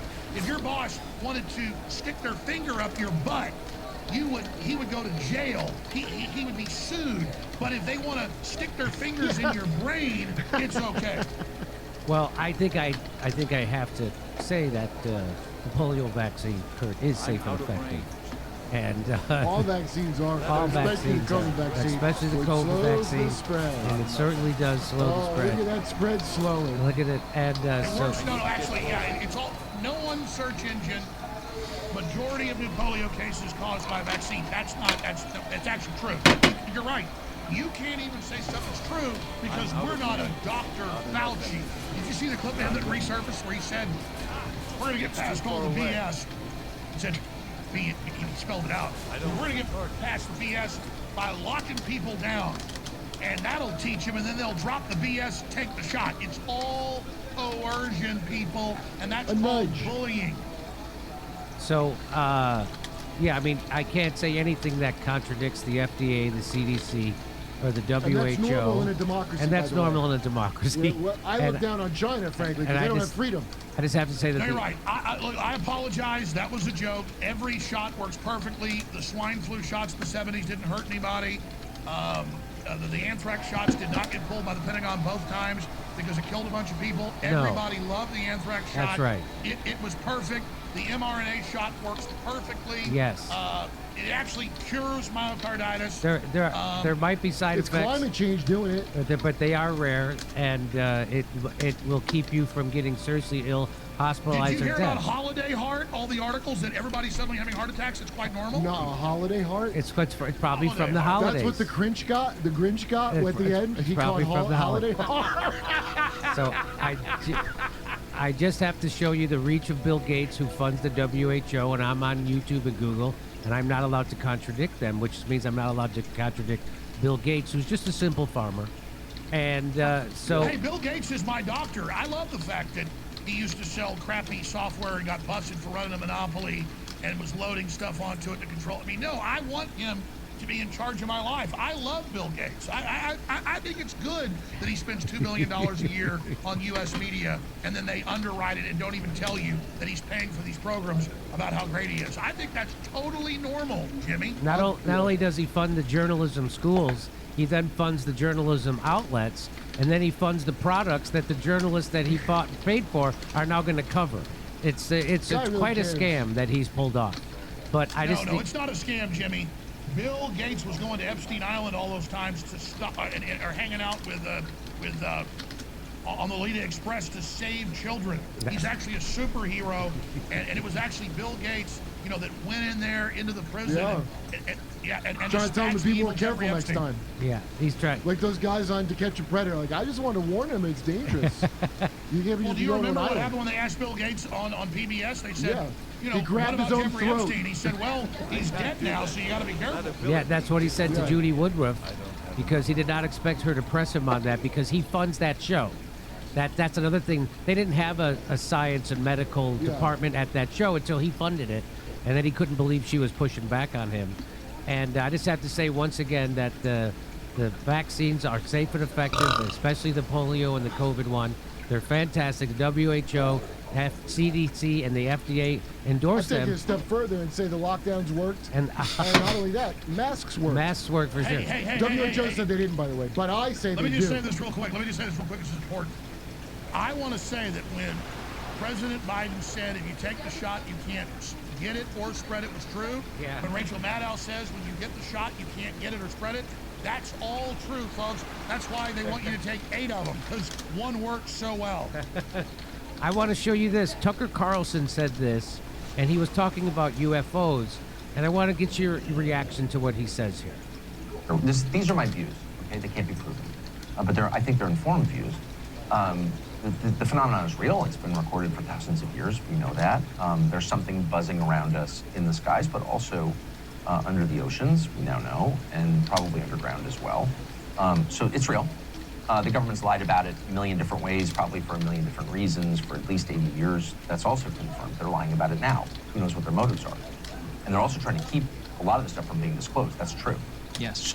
So to those people, it's like it's a psyop. Well, yeah, everything's a psyop. But I know for a dead certain fact, and it's provable, that, say, Mitch McConnell and Speaker Johnson and people who should, and a couple committee chairmen who should all know better, are trying to prevent the UAP Disclosure Act of 2023 from taking effect in a meaningful way. So they are trying to hide it still. That's a fact. My own view is that these are not aliens. There's no evidence that they've come from somewhere else. We would probably know. We've got a lot of technology that's watching what comes in and out of the atmosphere, and there's no evidence of that. I think they've been here forever. This is my view. Again, it can't be proven, but I'm just telling you after a lot of conversations, I think it's likely that the U.S. government has had contact with these, direct contact, and over a period of years. I find that really disturbing because and a bunch of other things that are highly distressing that I can't prove, and so I'm certainly not going to throw them out there. But I'll tell you this. I've talked to a lot of people about this, not because I've never been interested in UFOs until like 5 years ago, and I was like, wait, this is real. What is this? Why aren't we talking about this? I'm just like coming at it from a totally idiotic, I don't know anything, curious position, which is my normal posture on everything. And so I've talked to a lot of people, and my view is that this is my opinion, that there are things about this that are really disturbing. And while I hate any kind of government secrecy, and if I could prove any of this, I would say it immediately, consequences be damned, I do sort of understand why they don't want to let this stuff out. It's not about, oh, we've got fragments of one of these crafts at a Lockheed, facility in California, and we have biologics from the craft. Everyone knows that that's likely true. Well, it's certainly true that they have the, pieces of this stuff. Yep. But I think it's likely that it's darker than that, and that the U.S. government is, I said the U.S. government, people in the U.S. government, not the U.S. government, but, there are parts, it's the largest human organization in history, parts of it, have knowledge that is very, very disturbing. And I personally strongly think, that there's a spiritual component to this that I don't understand and will not pretend to understand, but I think it's very clear that there's a spiritual component to this. That's one of the reasons the Vatican, and I'm not Catholic, but has been involved in this for over 100 years, has an observatory, et cetera, et cetera. I mean, it's pretty obvious that these are not men from Mars. I think that was a psyop, because I think the truth is a little bit wilder and has deeper implications just than that. So what do you think he's talking about there? Go ahead. Well, I have to be really careful here because, I'm friends with Tucker. I hang out with his son, go hunt with him and shoot and go visit him and things like that. In fact, I invited him to come out to Florida sometime next month. And I just love Tucker, love to death. He thought I was a psychopath 15 years ago for saying 9/11 was an inside job in Building 7. And then his children, who were out of college and stuff, out of college, started bringing him stuff and saying, no, Dad, this guy's pretty good. We like him. So he came to visit me 11, 12 years ago and kind of halfway apologized. He said, I thought you were a sociopath and just saying all this stuff for ratings, but I found out you're a really good guy.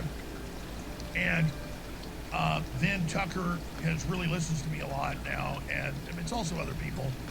And from my research of the globalists and what they're really doing in DMT research in the 60s, 70s, and 80s, and that also goes to a connection to a family friend who was the deputy head of a major psychedelic research group in San Francisco.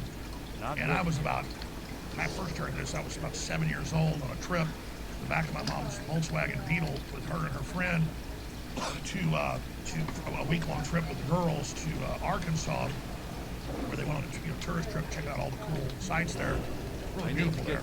And I'm sitting in the back with my Etch-a-Sketch and comic books, listening to this lady, CIA, talk about how they're basically astronauts, and they put them on DMT drips. This is before anybody was talking about DMT, and they go in and they talk about this veil or the other dimensions that are there, and they then communicate with these entities, and they come back and then write notes about it. And then I did later research once I grew up about this. They also have volunteers where they actually stop the heart and kill people for a couple minutes so that they can have these out-of-body experiences. Because what it is, third dimensionally, and they call it spiritual, that's what the ancients called it. What the globalists actually believe, what the evidence is there's 12 dimensions we know about just in this verse, versus multiverses. And the third dimension is the first material zone and kind of a jump point, kind of a doorway or a wormhole. And all the hundreds of billions of galaxies that they've already photographed, now they know the Big Bang goes. So I think that explanation is kind of weak. So in the 3 dimensions, you can picture them right here, right? 3 dimensions of space.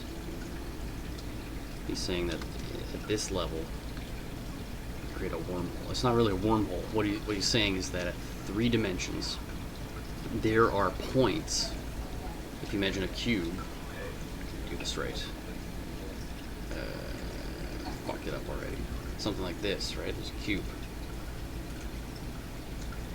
At the vertices of the cube, you can get that same shape from higher levels of dimension. So if you took the 3 and then you went a 4th and a 5th and a 6th and a 7th and an 8th and a 9th and a 10th and 11th and a 12th, 13th, within each of those other dimensions, there would exist a 3rd dimension. So I think that's what the kind of what they're trying to explain. Back further, and there's other Big Bang stuff coming in, and it isn't what they thought. I don't think it's every dimension has the other one. It's in like multiplicities. So like I think in the 3rd dimension you go from 3 to 6 to 12 and 8 or something like that. It's like a bunch of the spooky numbers. And it really looks like the tail of a propulsion system is going out the back of something, and that's basically what these interdimensional propulsion systems they've already photographed. Now they know the Big Bang goes back further, and there's other Big Bang stuff coming in, and it isn't what they thought. Probably was. It really looks like the tail of a propulsion system is going out the back of something, and that's basically what these interdimensional aliens are, but they're not aliens. They're from here. And so I told Joe Rogan that like 6 years ago on his show, and that was not in the news then. And 6 months later, a big professor came out and said, yeah, in Japan, England, and the U.S. and San Francisco, for decades, it's like astronauts. They take the DMT and they go in and they map all this. And the ancients would take a bunch of drugs and get in the middle of a circle. They thought it protected them. Solomon, the Egyptians, all of it. And a genie or a demon would appear, and they usually wanted the sacrifice of blood to give you knowledge. You can read this in the Grand Grimoire and Black Magic books that are thousands of years old, translated into French. And so that's where all this comes from with psychedelics and, and the ancients and then all the other cultures taking these drugs, is that they believe they're talking to the gods and the servants of the gods. But the rule is the higher level angels or good guys don't interfere in the 3rd dimensional manifestation of our bodies. That is a dimensional manifestation or signature of something much larger. So this is kind of the tether of what we are and a signature or footprint that's interdimensionally there. It's way more complex than that, but basically that's where these people have these experiences. That's where people who've never taken drugs, have no mental illness in their family, will walk into their bedroom and a poltergeist will appear or won't, and will throw you up onto the ceiling, or will put giant bloody scratch marks across your chest. And so more and more people are having this experience. And so they didn't believe in God, they didn't believe in aliens, till they get demonically attacked. And I'm not going to say who this has happened to, but let's just say it's happened to a lot of people, and they're suddenly discovering all this, trying to then say, what did this to me? I'm not drinking, I'm not on drugs, and I just got, it's usually when you're alone, and these things will attack you. And so that's really what's going on. Take your bandana off. And so now they have these DMT retreats in Costa Rica and in Peru, and they'll go to ayahuasca. Yeah, ayahuasca and DMT retreats. Ayahuasca retreats, yes. Well, they'll do both. A lot of ibogaine, you name it. But mainly ayahuasca, you're right. They will go to these temple sites and pay more money because at the temple sites, you don't get little elves that are kind of NPCs of the other dimensions. Okay, and they look like elves that take their mask off. It's like gray aliens. It's kind of a robot that's everywhere. If you go to the ancient sacrificial sites of Stonehenge or places where there's these portals, they believe, or because so much blood's been spilled, you don't talk to that. You might talk to something like an angel, something that looks like a 400-foot praying mantis. And what's happening is, and I've talked to big talk show hosts that have done this, you're there with 30, 40 people, and you take the drugs, and everyone sees the aliens come out of the forest up to the temple, and you're all seeing the aliens at the same time. It's not a group hallucination. You've lifted the interdimensional veil. Here's the deal. They say your eyes see a very narrow spectrum of the light spectrum. There's electromagnetic, there's infrared, there's thousands of different types of things coming in that your optic nerve doesn't see. But the truth is, a bloodhound is like 1,000 times better than a human. The average dog, 300 times or so. If we could smell everything a bloodhound smelled, we'd go crazy. So it's the same thing. Our optic nerve is tuned to this environment and this evolutionary plane. But the truth is, the eyes and the brain are actually, that's why a cat will look over you and there's nothing there, and it'll see something and run out of the room, because cats have a larger optic thing, so do dogs, not as much as a cat. Cats have better eyes, dogs have better noses. Slit eyes. Cats have better noses than we do. So what's happening is, we're in a universe that's teeming with energy, teeming with consciousnesses, but we're dialed down because you couldn't have a wife or a husband and go plant corn in the field and, you know, do your work if you could see all the different things interdimensionally that are there.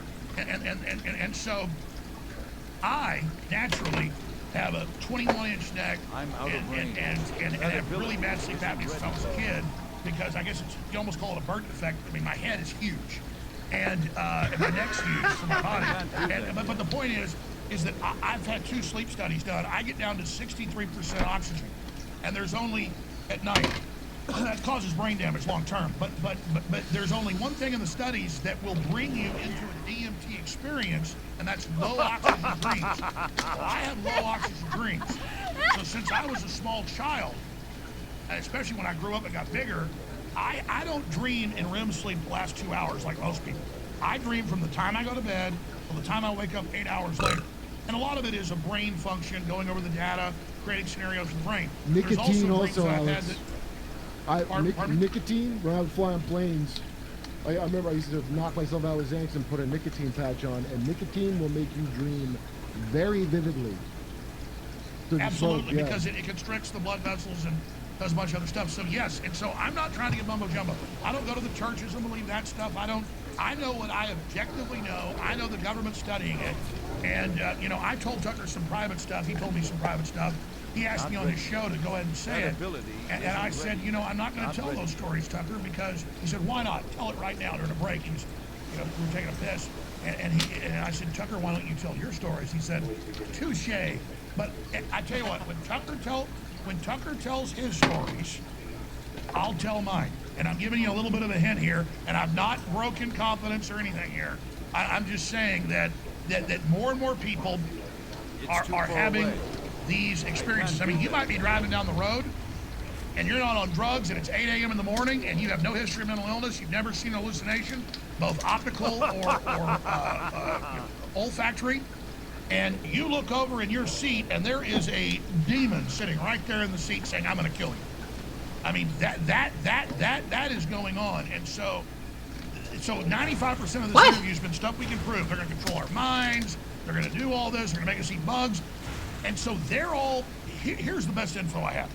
They didn't meet the aliens at Roswell. They didn't go, and Eisenhower didn't meet with the aliens, at Hangar Area 51.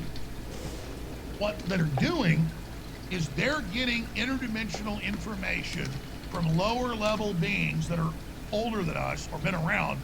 The transistor, all of this just came into being, and it's not coming in crashed spacecrafts. That's what they're giving them, but they'll literally tell the government, when they're in these DMT operations, okay, bring in 10 kids and cut their heads off for me.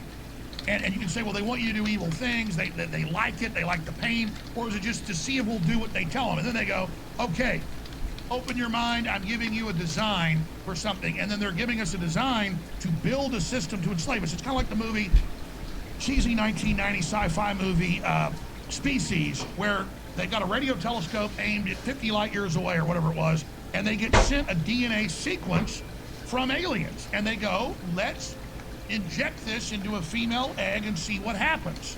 Well, they just sent the blueprints for us to kill ourselves. I'm out of range. And for an alien to take over.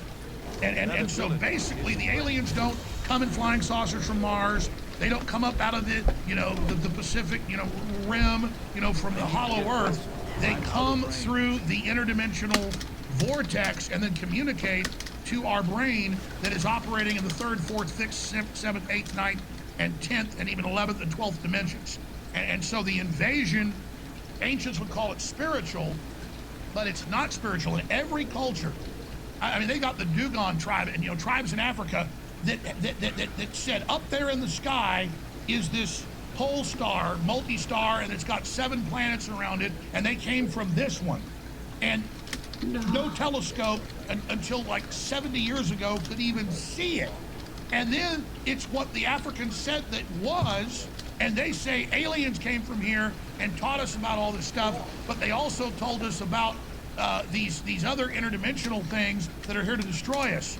And see, I don't know, but all I know, and then you see Prometheus, the movie, they find the cave drawings, the cave drawings of Sirius and all that, and tell you the story. None of the globalists really believe that some salts in the ocean turned into a cell, turned into a sponge, turned into a fish, crawled out on the land, crawled back in. No, these are designs that have been made before.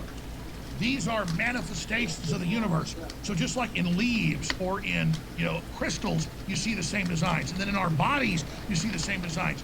And there was a French mathematician, I forget his name, a quantum mechanics expert. I saw this on PBS when I was a little kid. I looked it up later, it's true. He postulated before we were even in space, I think like 80 years ago, that when we finally were able to fly a probe over Saturn, either the North or South Pole, that an interdimensional size of the gas giant, this is quantum mechanics stuff, I don't understand it, would manifest a hexagon on the top. And he predicted that it would be ice on the top with the frozen gas. And when they flew Voyager over it, there was a perfect hexagon on the top. And then when another probe came back later, because it went on past, and went under it, there was exactly what the quantum mechanics physicists said. And it gets into the observation where they'll have a lead block sealed. And they'll have a neutron or a particle. And if you're observing it, it won't go through. But then for some reason, this has been duplicated thousands of times, if you're not observing it, it suddenly jumps across. It wants you to know something.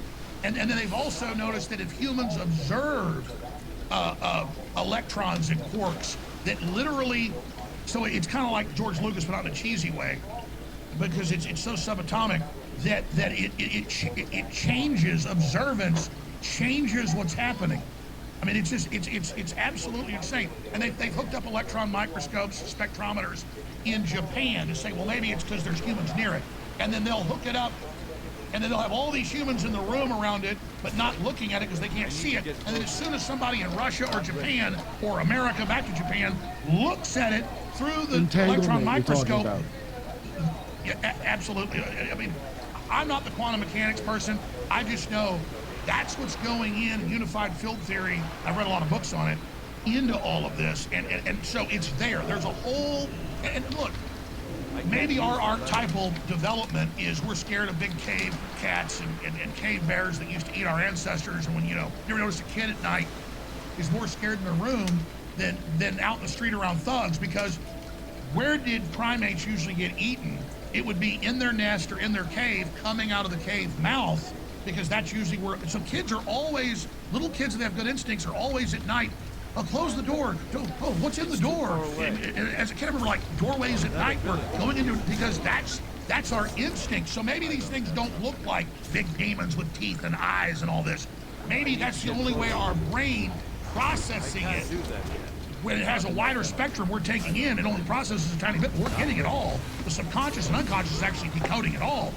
So that's what's a cat seeing? How does it decipher it? Because all we have is the archetypes of our genetic ancestors imprinted on us to be able to decode things. So again, maybe demons really don't look like demons to themselves, but to us, that's the only way we're able to see them. Does that make sense? Yeah. I follow what you're saying for sure. Have you done DMT ever? No. Here's the deal. I don't want to take it because I remember reading about DMT and ayahuasca experiences and going, well, I have those experiences every night. Crystal cities, floating pyramids, beautiful stuff like big watchmen, angels that like, it didn't happen all the time. It happens, maybe once a month that tell me what's going to happen and just give me profound knowledge and profound sense of completion and peace. And it's that archetype of the watchman or the angels, and everybody, and the ancients saying, this angel came to me and told me this. So I have DMT-like experiences, and before I knew how to control it, a lot of it was bad stuff. I've seen, when I read the books about it, well, I've seen that in my dreams. Well, I just made the decision that I'm with the higher power, I'm with God, I control my spirit, I control my energy, I change the channel, I'm gonna go to Valhalla. I'm gonna go see stuff that looks like 1,000 times more powerful than Hawaii and the most beautiful rainbow you ever saw. And so I know it's real because again, it's just like observing a particle. If you're watching it, it won't do it. Hundreds of times in my life, God, the universe, whatever you want to call it, when I was a kid, like I have a digital clock in the kitchen, I'd wake up and I'd say, it is 7:15. And I would run down to the kitchen, and every time it was whatever time it was. And maybe I wake up at 5 a.m. and I'd say it's 5:04. It was always this thing saying, go look at the clock, I'm here, I want you to know this is real. And then I had dreams of getting mugged, and about 6 months later I did get mugged by the same homeless white guy in the purple and green striped shirt. He had a knife. Maybe I was gonna get killed interdimensionally. The angels warned me, so I knew when it happened.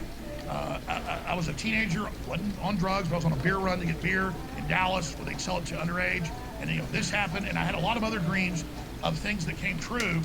And so I guess I'm starting to share a lot of this because people need to know there's things bigger than the New World Order. And they want you shuttered, hating yourself, not knowing what a beautiful creation you are, not knowing you have free will, so you won't use your potential.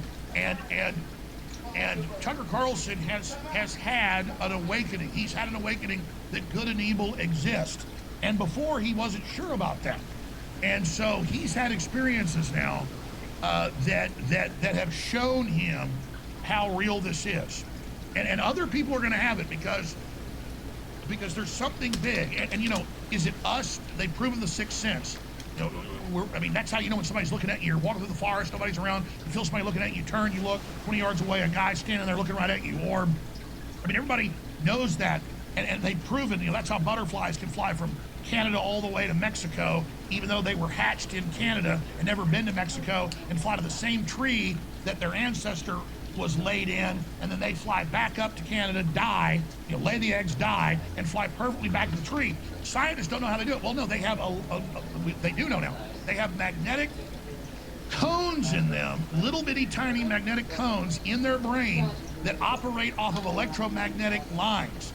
And now we know the ancients were into that, and we know that humans have hundreds of times per density the magnetic cones of a butterfly. Not just that their brain's so much tinier, per brain structure, we have way more than that. Well, why do we have that? A butterfly has a tiny bit and can navigate 3,000 miles perfectly to the tree that their parent was born in, okay? How do they do that? Well, it's the same thing. How do ducks fly from Canada all the way, down to South Texas and then land in the same pond where their parents were born? How do they do this over and over and over and over again? Because the cones aren't just following the lines, the cones are pre-programmed to carry out an operation. So instincts aren't just some vague thing, it's a compressed knowledge, but you can't handle all your ancestral knowledge that Frank Herbert wrote about in his first book. It's excellent. An average person cannot handle that. All that knowledge of all your ancestors, it would be too blinding, too much. Just like you, and that's proven, that's there. Just like you can't see everything around you because you couldn't handle that, because it's too distracting. It's like trying to conduct, threading a needle while you've got 1,000 people banging drums around you and giving you electroshocks. Or it's like trying to write a novel 100 feet under the water with a typewriter while great white sharks are trying to eat you. So all this stuff's around us, where we're like a larval egg of what humans are about to become, of the butterfly analogy. We're in a pubescent or larval pupa stage, swirling around in the universe and not aware of all the dangers and things that are going on because we can't handle it. Okay, wait, I have a question. Why would it just be interdimensional? Why wouldn't it be yes and? Because people say, oh, it's preposterous, it would come from other planets. How is that more? I'm sure the interdimensional thing could possibly be true. But the interplanetary thing is crazier than that? How would that be? Well, I'll go back to Frank Herbert, which is out of quantum mechanics. This is actually what the quantum mechanics experts believe. Let's take this piece of paper and say, right here is Betelgeuse or some star, Is this the tunneling thing? We all know this.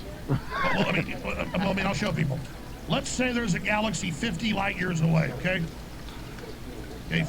Okay, and here's Earth, and here's this planet that we want to go to, okay? Now, if you're trying to go 50 light years with current technology, even though we had light speed, it'll take you 50 years to get there. Now, interdimensionally, all you gotta do is fold the piece of paper interdimensionally, if you're able to do this, and that's the theory of the third dimension. There's higher dimensions, and then all you do is punch a hole. It's too far away, and you're basically instantly there.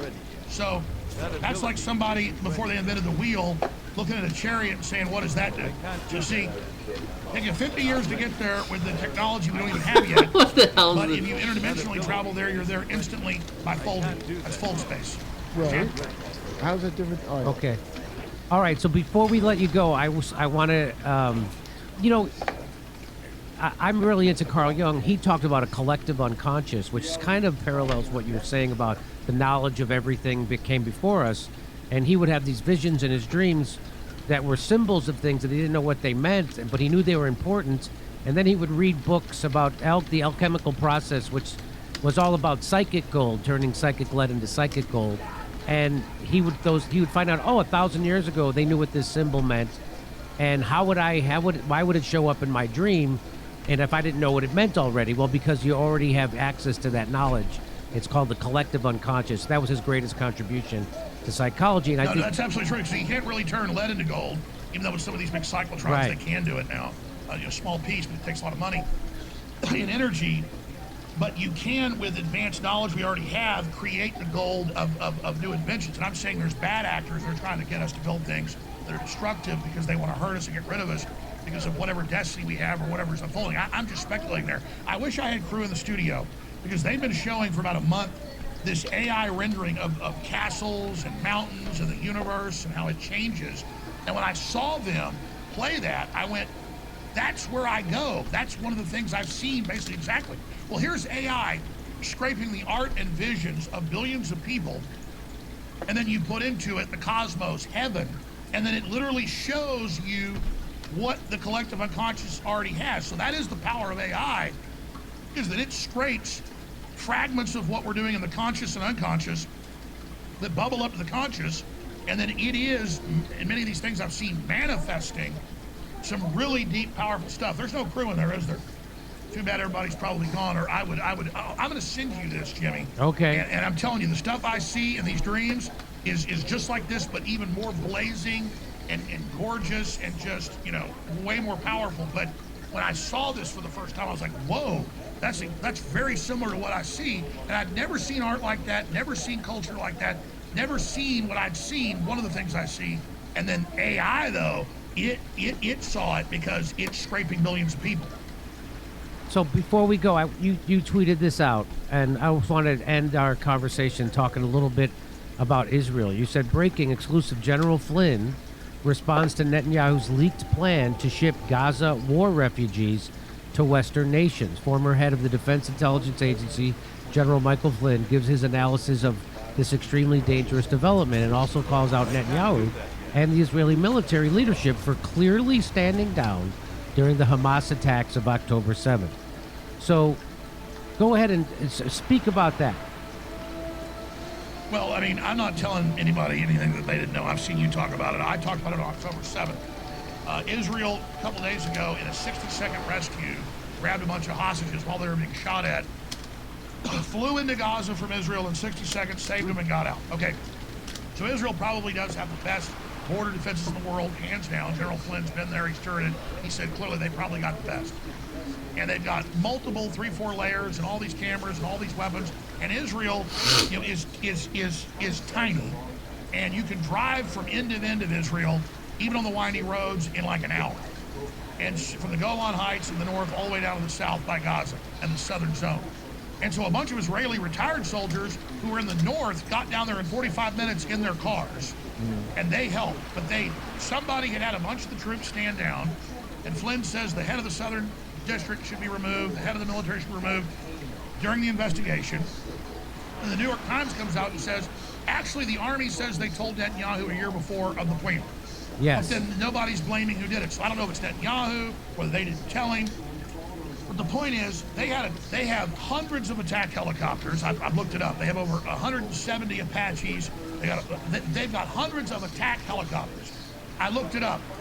10 miles from where that rock concert or rave happened, where everybody got killed, tragically, they had a whole bunch of attack helicopters, fueled, ready, pilots sitting around drinking coffee.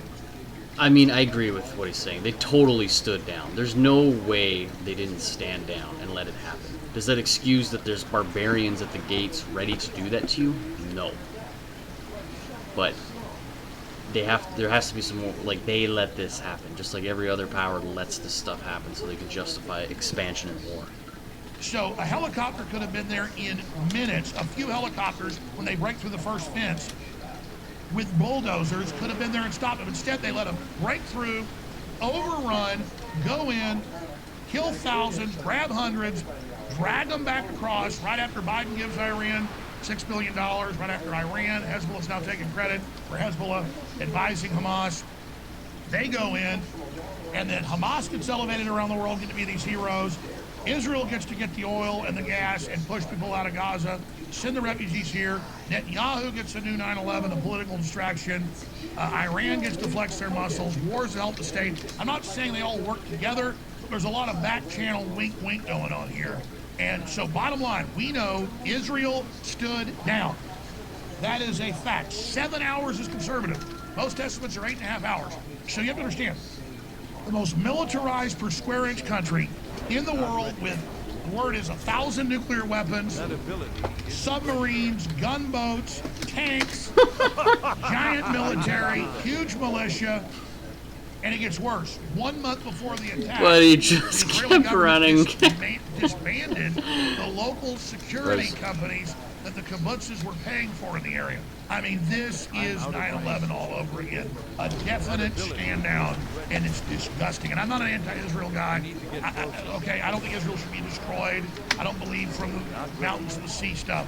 But and I don't believe, you know, in Hamas or Hezbollah or the Muslim Brotherhood. What I'm saying is, this is some very sophisticated crap. There's no way Netanyahu sees the attack 30 minutes in, an hour in. You know he's told. He doesn't order military. Default drills is launch helicopters, launch jets. None of that was done. As it took them, and sorry, go ahead. No. So what we've postulated here is that they wanted the reason why they funded Hamas in the first place instead of the PLO was to divide and conquer, because their plan was always to take over that land. Israel said that. Israel said in the 90s. You're right. I'm backing you up. No, he said it in 2017. Netanyahu. Yeah, he said it. But the 7 hour thing. Hold on. I was just maybe Burmis who told me, or someone on this show. I thought that they didn't do anything for 7 hours. That's clearly set up. But what I just got told, and now I'm not sure what's true, is no, they showed up on there. They got their ass kicked and they shot each other because the IDF actually isn't that good. And that's the thing you have to cover up. Let's be clear. Let's be clear. Some IDF showed up. There were some people there, but Hamas knew the codes and where the Shin Bet and Mossad sub-bases were hidden in houses and then killed the Shin Bet people hiding under beds. Remember that? Those what were I'm Shin saying. Bet? I'm not going to disagree with you. Absolutely, but it's also true. What is he saying? I don't know what Shin Bet is. Shin Bet and Mossad sub-bases were hidden in houses and then killed the Shin Bet people hiding under beds. Remember that? Those what were I'm Shin saying. Bet? I'm not going to disagree with you. Absolutely, but it's also true. It is true that the Israelis did blow up some of their own buildings and kill some of their own people. That's true. Sorry, go ahead. Oh. So you would agree with our assessment then that this was all kind of a plan that Netanyahu has had and the Israelis have had to go out and take over Gaza and take over the West Bank, and part of that is because there's a $500 billion in gas and oil underneath, but the other half is they just want it. And they want to get rid of those people, and so they set this up. That's why they funded Hamas. That's why even the New York Times headline is suitcases full of cash. They used diplomats from Qatar to do it. And so, and people don't know this, that they go, oh, you support Hamas? No, I don't support Hamas. Israel supports Hamas. Netanyahu's literally supporting Hamas with suitcases full of cash. And why would they do that? Yeah, let's be clear. You are 100% right. We don't support Hamas. The Israeli government supports Hamas, and that's on record. And in the 1970s, the Palestinian Authority was getting its act together. They wanted a group to be more radical. This is admitted, to discredit the whole thing. And so Israeli intelligence created Hamas, just like our government in the early 1980s and really 1979 created Al-Qaeda, created the Mujahideen. Right. So it's the same story. You got to create. Yeah. Yeah. So a lot of people. So if you, I mean, so there's no disagreement then on exactly what's going on, and so what would you say the solution is then? I mean, what is there a solution? Because my solution would be the United States pulls the plug on the funding of that, and then it's over. Israel has to become a good neighbor to their the other Arab states instead of what they have been now is genocidal, ethnic cleansing maniacs, and doing it under the guise of that we were attacked. Well, I mean, I would say Israel has just taken a page out of all the other colonial governments. And I'm not saying Israel doesn't have a right to exist, but yeah, it's just like Ukraine. It's good for the Israeli defense contractors. It's good for the U.S. defense contractors. You just have an endless war, endless taxes, just like Ukraine. That's all this is. And it also gives all the Arab countries somebody to point at. And so these governments all need a boogeyman. And so the Muslims and the Arabs need the Jews, and the Jews need the Arabs to keep control of their own populations. And I agree. People say I'm anti-Semitic when I say this. I agree with Senator Rand Paul. I don't want to send aid to Israel. I don't want to send aid to anybody for military issues. If somebody gets hit by a hurricane or a typhoon or an earthquake, let's send aid. Let's send humanitarian aid. I want us, of course, we're an empire, so we can't do that. I want us out of the business of shipping weapons to anybody. We should be exporting products and ideas and jobs and culture and make all these foreign countries so great and so wonderful that maybe I'll go live in one of them because they're cool. You know, part of the year. I want all these countries doing well, and I want the world doing so well we can welcome in all these people so they're not going to be exploited. But you bring in a bunch of totally dirt poor people, they're going to be easy to push around. And so that's why they want them here. So yeah, exactly. And yeah, I mean, Israel is as crooked as a dog's back leg, but so is every major government. So I'm not even defending Israel. I just have this issue with people that fetishize Israel, obsessing on it all day. Now people should be obsessing on it because I get arguments from the pro-Israeli lobby. Well, you're saying we're carpet bombing it. This is precision bombing. BS, it's not precision bombing. They said Dresden. That wasn't no precision bombing. Well, they aimed at civilians. Maybe that's the precision. Yeah. Well, that's another thing. What's going on over in Israel? They should look in a mirror. Because Hitler was bad. He killed a bunch of Jews and other people. And I literally see these people on Israeli TV, mainline TV, going, well, hell, Netanyahu quoted the Bible where they say kill the women, the children, and their animals. And they're literally on national TV saying, I can't sleep at night. I love watching those buildings blow up. And that's killing civilians. Oh, and here's the thing. Where is Netanyahu, like Trump did, killing the Iranian general? Trump didn't bomb the Iranian public. He bombed the Iranian general that they said was behind stuff. Maybe that's right. Maybe it's wrong. The point is, why did Netanyahu say day one, we're going to kill all the leadership of Hamas, and we're going to send in assassins. And you know the Israelis used to be good at this. I don't know if they're good now. And go in. You've got the leaders of Hamas aren't even in Gaza. So if Netanyahu would have said, "I'm going to go kill the leaders, and I'm going to have the UN cut aid off or whatever," that's what you and we're going to hunt them down and kill their leaders. That's what you do. But no. Imagine if Israel wouldn't struck back and would have been Christ-like and said, "We're not going to flatten Gaza. Yeah, it's 11. And we want the hostages back, and we're gonna go after the leadership of Hamas." The whole world would have turned to Israel, and it would have been a PR disaster for Hamas and the Muslim Brotherhood. But just like Obama ran the Arab Spring and all that, there's another side to all of this too, that they're cooking up for a bigger war. Jesus didn't pay the Romans to nail him to a cross. There's a little bit of a difference. Israel responded by not funding them anymore like they did for 20 years. Yeah.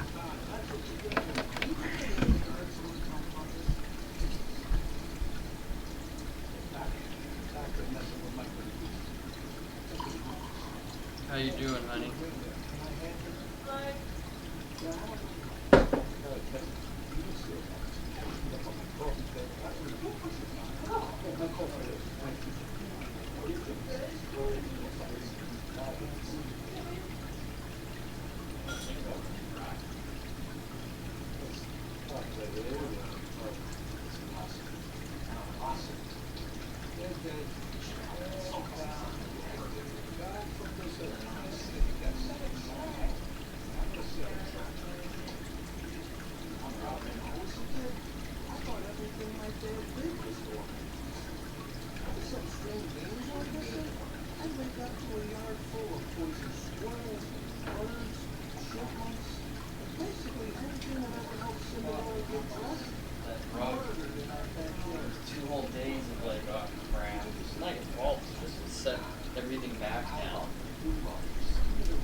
Actually like doing the washing of that stuff. Yeah, feels good. Wait, I think I saw this comedian promoting this movie. Yeah. No, I know, you're totally right. I was hypothetical if Israel hadn't have founded it. What I love about Israel is the chutzpah. Because, you know, the CIA, they don't brag about, yeah, we created Al-Qaeda, we had to find it out. Blowback. Israel's like, aren't we smart? We created these guys to be really bad so the Arabs can never have a civilization so we can keep blowing them up. I mean, like... It's called blow forward. We do blowback. They blow it forward. Yeah, it is. That talk about chutzpah. They just say it right out what they're doing. I've showed the head of their intelligence agency saying it on television. They don't make it a secret. It's wild. I don't know what that is. Maybe there's. So I'm not enemies of Jews. There are a lot of Jews, that are against all this. Just like there are a lot of Chinese that are against, Mao Zedong or Kim Jong Un or in North Korea. But I also just want to say, look in the mirror, man. You don't want to dress up in a Nazi uniform and start hailing Hitler here. Yep. This is not good for you. I mean, I'm telling the Jews and the ones in Israel that support it. I mean, look at Netanyahu. Super unpopular. Basically a revolution on his hands, and then this magically happens. He says, yes, there was a bad failure in security. We'll look at it when the war is over. But now they say the war is never going to end. Yeah. So what does Netanyahu not want us to know? That's right.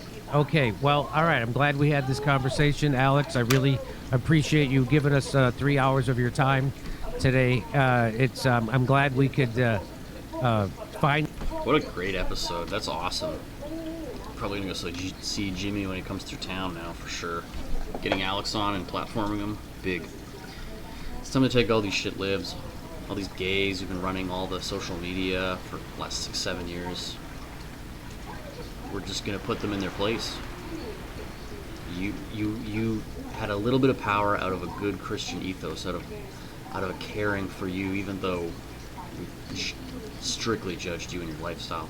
And then you took it and you wielded it like a blunt instrument.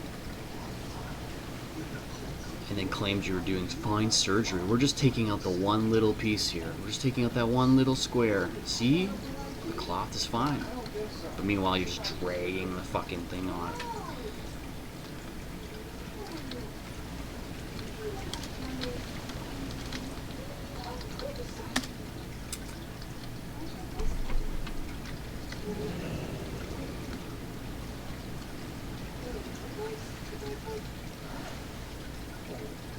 I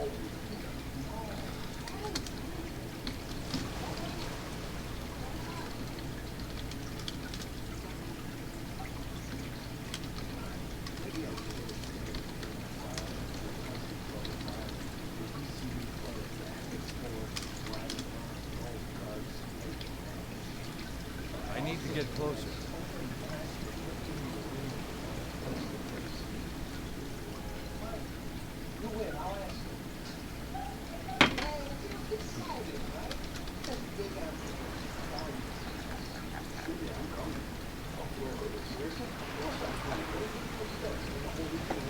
It's too far away. That ability isn't ready.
Oh, why did I get distracted?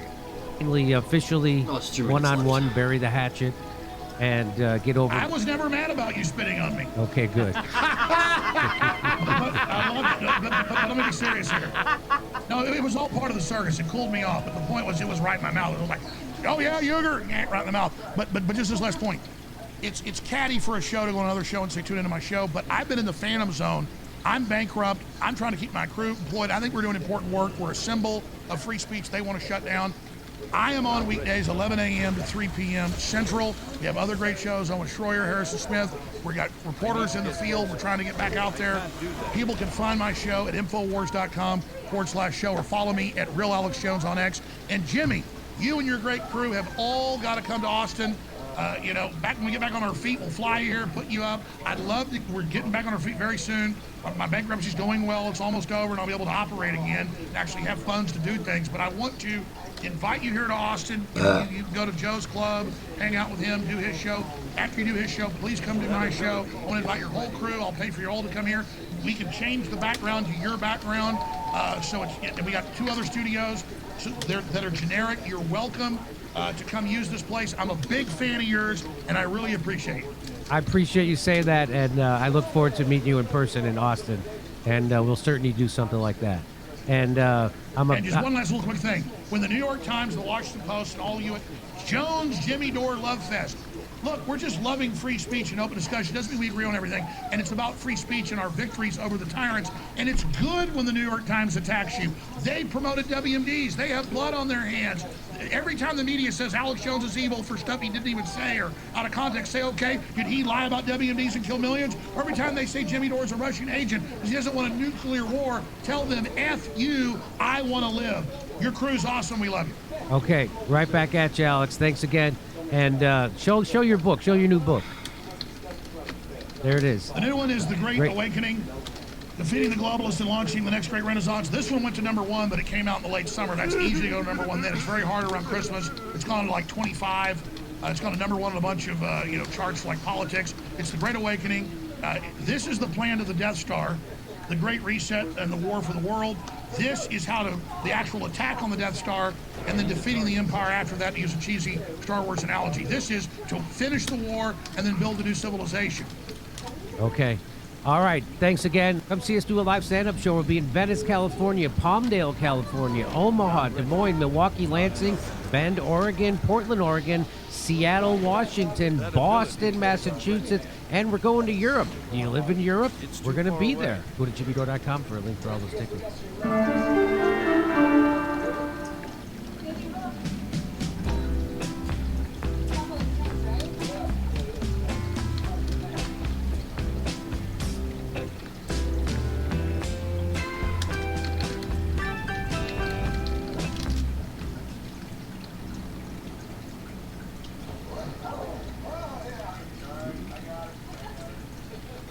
My skating, solid.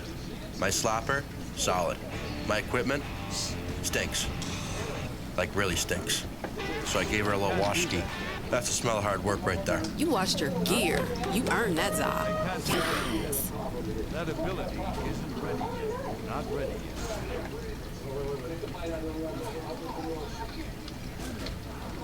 I can't do that yet.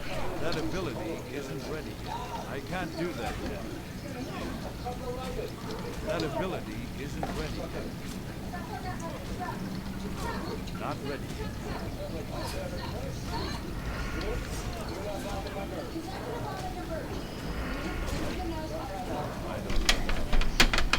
When I don't put the right gloves on, the feeling is so bad.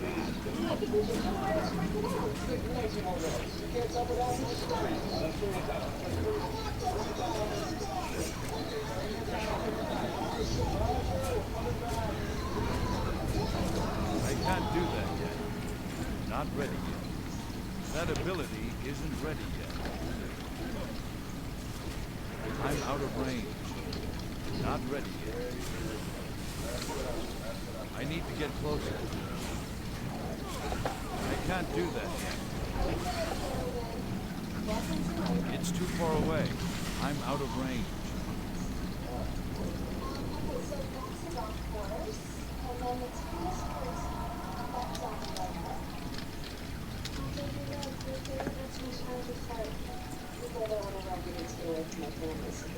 Let's give him a stack.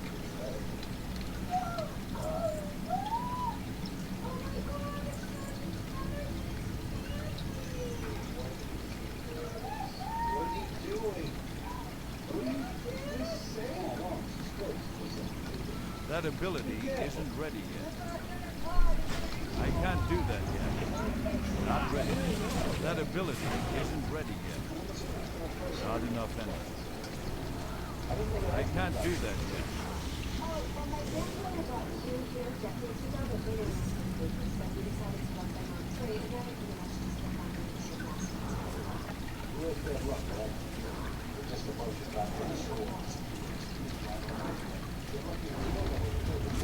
That ability isn't ready yet. I don't know. Not ready yet. I can't do that yet. Not enough energy. I don't know. Not enough energy. I don't know.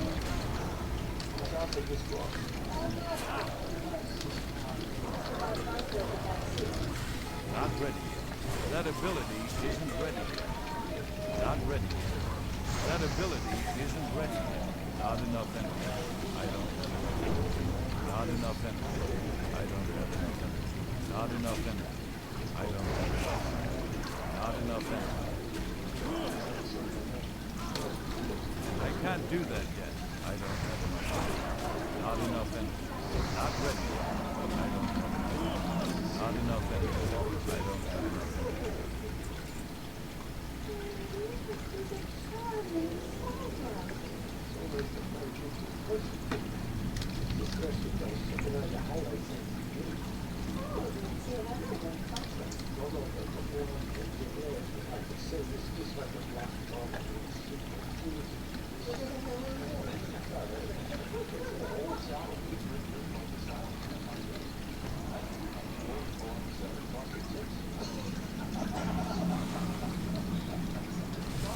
That ability isn't ready yet. I can't do that yet. Not ready yet. Oh my god, all his mobs on us? I can't do that yet. That ability isn't ready yet.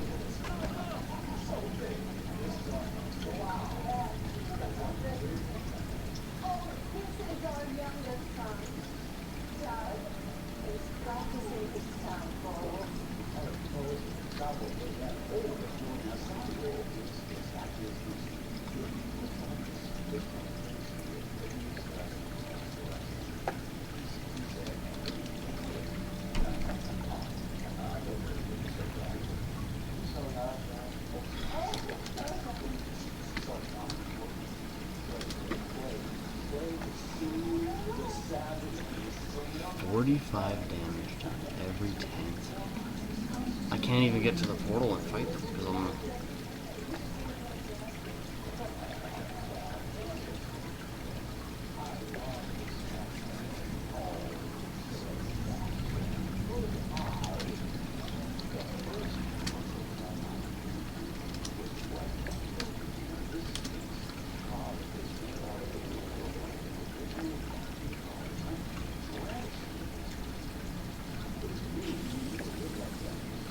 Are you serious? The stealth detection on them is crazy.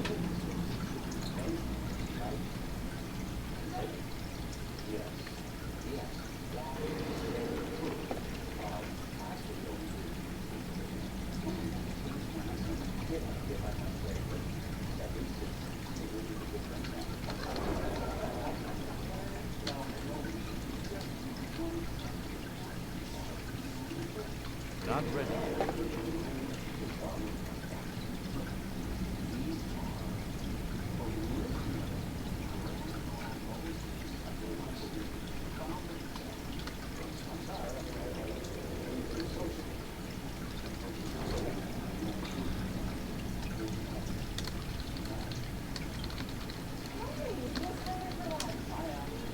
I can't do that yet.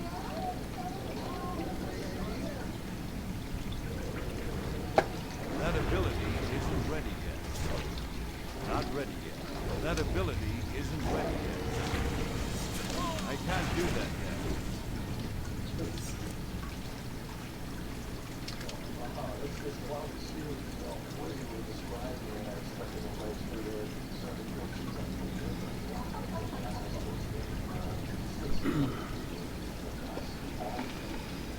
Alright, I gotta think. I either do this raid really quick or I wake up tomorrow and do it. That's not gonna happen.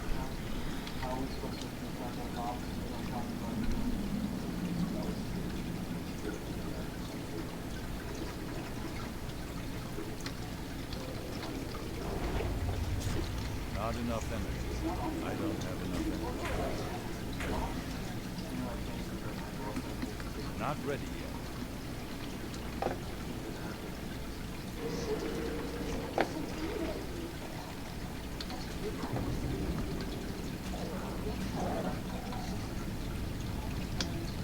I can't do that yet.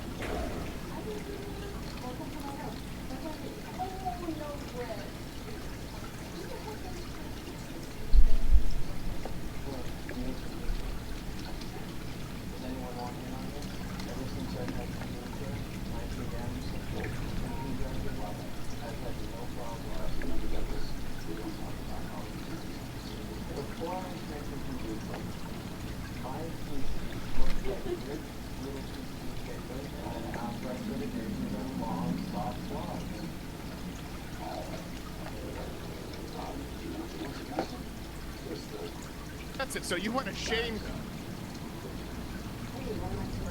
And therefore we were in a game of cat and mouse, which went on so long that the viewer was left with no uncertain terms what his answer actually was. Because otherwise you just say Hamas or a terror group. It's not going to do. And in fact, 2 days later, he admitted Hamas or a terror group. That was his position. But only after I shamed him into doing it. So look, here's my question for you. So that's it. So you want to shame people into agreeing with you. No, I would not rather at all. just let Not them at speak all. if they have bad Not ideas. at all. I want to shame them into giving an honest opinion. What I will really lose my rag about, and I'm sure you must be the same, when people just obfuscate, don't give a straight answer to a straight simple question, then I will go after them. If they give an honest answer, even if I don't agree with it, I respect that. And in fact, I think people who watch my show regularly will see that is my position, whether I agree with them or not. I have lots of people on I don't really agree with. But I find the ones that I have respect for are the ones who give a straight answer to a straight question. So let me ask you a straight question. Let me ask you a straight question. Sure. David Duke, the former KKK leader, he's banned from Twitter. Elon Musk hasn't called him back. Should he be allowed to be back on X? Throw that at me. Really? You just say, I want to ask someone a straight question. You have me here. I'm basically a specter. I don't appear in any... You want to ask me about David Duke? Yes.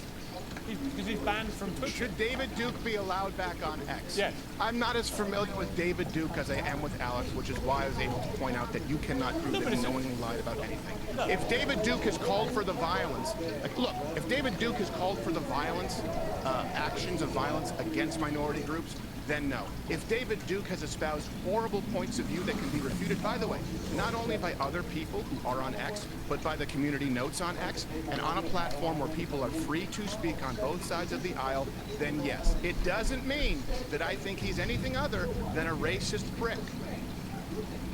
So I'm trying to work out Can I make one point? Yeah. Can I make one point that I think is very... This is really, and hopefully we can agree on this, because I actually disagree with you that Elon Musk can do whatever he wants with his own platform. It comes down to this. I think, and if you look at the historical record, I think it is far more dangerous for society to engage in a culture of censorship, of viewpoint discrimination, than it is to allow people to speak freely, barring the committing of violent crimes. I think that we see a far worse dystopia in our future if we allow the government and these big tech platforms to determine who can speak and who cannot. And we've seen some very clear examples of this. If you give me 30 seconds, let me lay this out. For example, I don't think they have the right to, for example, Twitter, Facebook, YouTube. Here's one. They benefit from Section 230. Now, I know you have a lot of fans in the UK. They may not be familiar with this. Let me explain what it means. They're basically treated like public utilities, meaning that they have immunity from liability for someone saying something on their platform. For example, AT&T here in the States can't ban you from their phone service because your racist Aunt Tilly drops an N-bomb after a few drinks at Thanksgiving. They're a public utility. These big tech platforms are treated as platforms where they are not legally liable for what is permitted, but that allows them to engage in viewpoint discrimination, and then there is no accountability. For example, the Hunter Biden laptop story, which we know, and this is why I make all references publicly available, because I want to be held to account, and I will be held to account, would have changed the election if the government was not, and when I say colluding, I mean Joe Biden, Jen Psaki, Kamala Harris, Karen Jean-Pierre, calling for the removal of Joe Rogan from Spotify, calling for the removal of vaccine scientists, by the way, mRNA vaccine scientists from public platforms. If all information was allowed to be transmitted freely, like the platforms, as they are treated under our legal precedent here in Section 230, guess what? Donald Trump would be president. I'm saying this is a matter of record and fact. Millions of people would not have gotten the mRNA vaccine, specifically men under 30, and lockdowns would have lasted days, weeks, not years. That is irrefutable, but you had the government and these platforms deciding which views were allowed and which views weren't, and I don't think I should be allowed, you should be allowed, and certainly not the government colluding with 5 companies who control over 90% of the information in the digital sphere. It is terrifying to me. So you may think I'm an absolutist. I think I'm reasonable. No, I don't. I actually don't think that's unreasonable at all. In fact, I have written numerous columns about the outrage of the New York Post having that initial expose of Hunter Biden's laptop censored by Twitter, as it was then, for 2 weeks, right before the 2020 election. You know, I've said to Donald Trump to his face, never mind the stolen election bullshit you keep trying to get closer. I said, focus on that, because that probably swung the election. Because it stopped the media investigating properly what was going on with Hunter Biden in Ukraine and what his father's involvement would be. I think that could have spun the election. So I absolutely agree with you.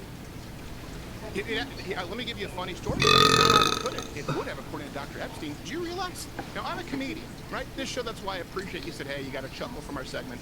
Some of it is tongue-in-cheek, and I appreciate that you recognize that and not try and use, you acknowledge that it's a joke, whether it's funny or not. So as a comedian, the host of a comedy show, Rudy Giuliani was on this show, and the first time the public ever saw Hunter Biden's laptop was on this show. He brought it up. He goes, I had the laptop here. The FBI came, they searched my offices. They took everything but the laptop. I go, wait. Is that the Hunter Biden laptop? He said, yeah. Episode is banned. Suspended from YouTube. Think about that. Think about how terrifying it is. It was an accident. It's wrong. It's wrong. Let me ask you though, yesterday on your show, you appeared wearing a t-shirt saying Alex Jones was right. Changed my mind. So my question is, was he right about that? Oh gosh, how much time do you have? Are you talking about Sandy Hook? No, I'm not talking about Sandy Hook. He said he was wrong about Sandy Hook. Right. He apologized for Sandy Hook. When he was sued, he said he was. Eventually, but I'm saying obviously the shirt wouldn't be addressing that. If it's he says I was wrong, it would be awfully daft. But what are you alluding to then? I'm alluding to, for crying out loud, if you talk about intelligence agencies spying on Americans, if you talk about what we've done with South American countries, as allowing the spread of STDs, for which Hillary Clinton apologized for, if you talk about nation building where there have been underhanded deals with nations who don't have our best interests at heart, I mean, it's, you know, take your pick. I don't believe that, for example, George W. Bush was next to the Twin Towers with an Acme plunger. No, I'm not that kind of a conspiracy theorist, but when Alex Jones said, look, you are going to be corralled into social media ghettos and lose your right to speak, he was right. He's right about a lot. And I will say this, he's been wrong about plenty. I am not here to defend everything that Alex Jones has ever said. I'm willing to defend everything that I have said on my program. But that man is exactly who you would expect him to be. He's a friend of mine, and when everyone else tucked tail and they ran, I'm not going to do that. I'll tell him he's wrong. I'll tell you where I think he's wrong. But that man has a right to speak, just like I believe you have the right to speak. And Pierce, if you think they're not going to come for you, oh my word, you have another thing coming. And I hope that you don't. I genuinely hope that you don't. Well, I mean, I've had people say that I was a hate speaker because I said soccer was gay. I do. I think so. You think soccer's gay? Homosexual, yes. You know what? That's a whole other debate, Stephen Crowder. Let's have a debate about whether soccer is gay. And if it is, by the way, I would be happy to embrace its homosexual side. Well, I know you would. I know you would, but with that accent, you have to be careful. People take you seriously. I think it's great. I think it's great if you're a 6-year-old girl or a homosexual from Greece, to quote Nick DiPaolo. Yeah, you know the difference in our football and your football? We don't wear helmets to protect ourselves. We're real men over here. You also don't allow contact. We're real men over here. It's there's no great padding or, you know, great shoulder pads and helmets. We just get stuck into each other. And that's the difference. Americans and Academy Awards. You like to wear helmets and carry guns. We just use these guns. But that's a whole other debate as well. Stephen Crowder, got to leave it there. It's been a good debate. I've actually enjoyed the tone of this debate. I think it's a really interesting area, free speech. I think ultimately we agree about more things with free speech than we disagree. But let's keep the debate going. Thank you for joining me. Merry Christmas, Pierce. I appreciate it. Angie, all the best. Wow, what's going on here? Big fight, huh?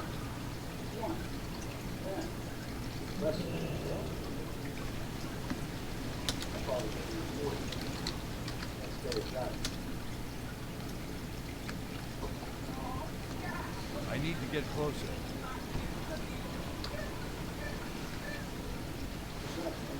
It's too far away. That ability isn't ready yet.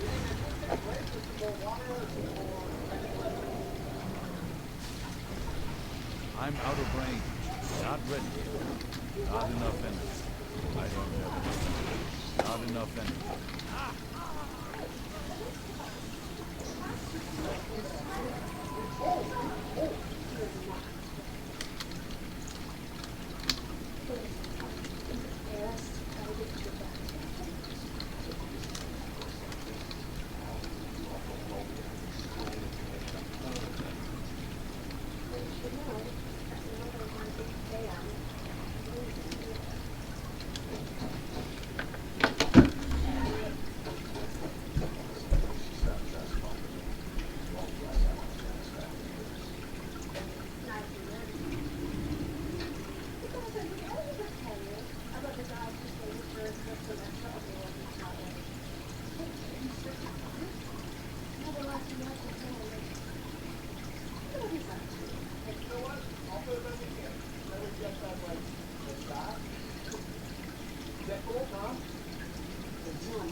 Wow, we watched Step Brothers like just a few days ago, and now this. Yesterday.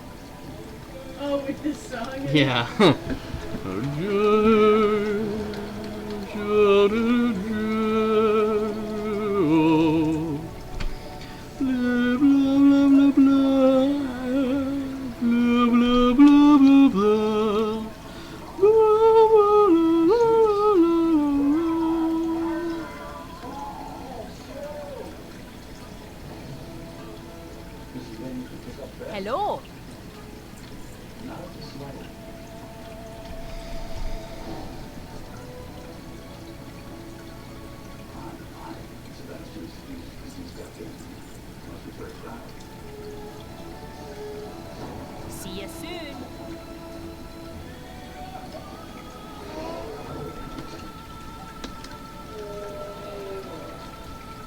honor it was when Master Grey Whisker assigned me to work under the guidance of the great prospector Remtry.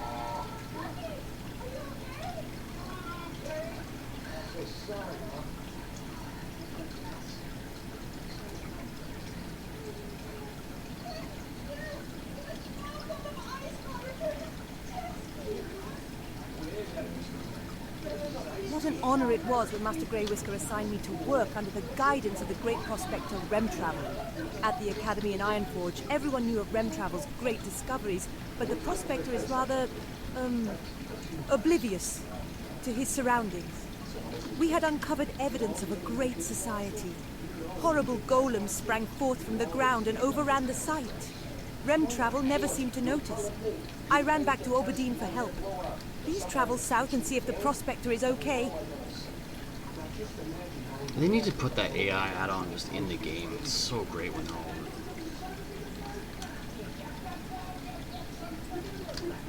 over. Alright, I'm done. I'll just log in and see how much rested I got.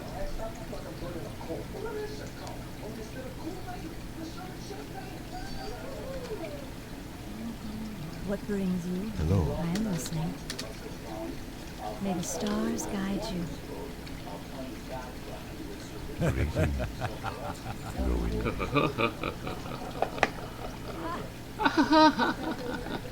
Your body looks warm, your spirit weary. Rest yourself beneath our roof and allow Elune to guide your dreams. Ah, yes, the delivery of herbs from Shadowglen. It is a shame Porthanius could not bring it himself, for we have much to discuss, he and I. But I'm glad to get the herbs nonetheless, and I'm glad you came. While you are Brother here, got his please, herbs. Rest yourself. Heroes must keep their strength and spirits high, and must find rest and solace whenever they may. For to neglect one's peace of body and mind is a sure path to failure. So, rest.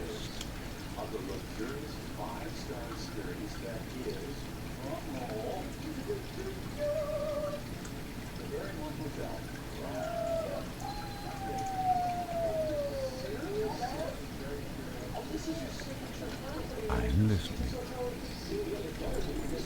The Druids say that it is only a matter of time until nature itself drives the Horde from Kalimdor. Yet corruption continues to spread throughout our lands, even here on Teldrassil. Hello, adventurer. If you'd like to learn a thing or two about cooking, please visit me at any time. Long ago, the Night Elves were called the Kaldore, a name that means children of the stars. Learning of the past is an important step in your path as an adventurer. So listen well to what I have to tell you. The Kaldore have always taken much pride in their harmonious relationship with nature.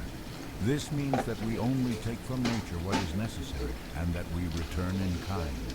This balance has afforded us much, adventurer. Go out and collect 7 small spider eggs, no more than that, and return to me.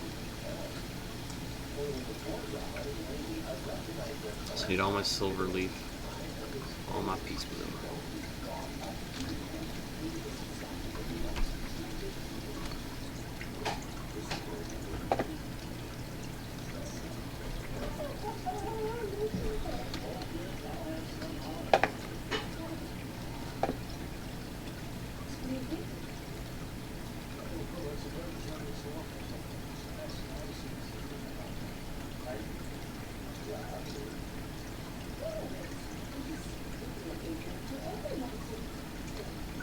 Well done.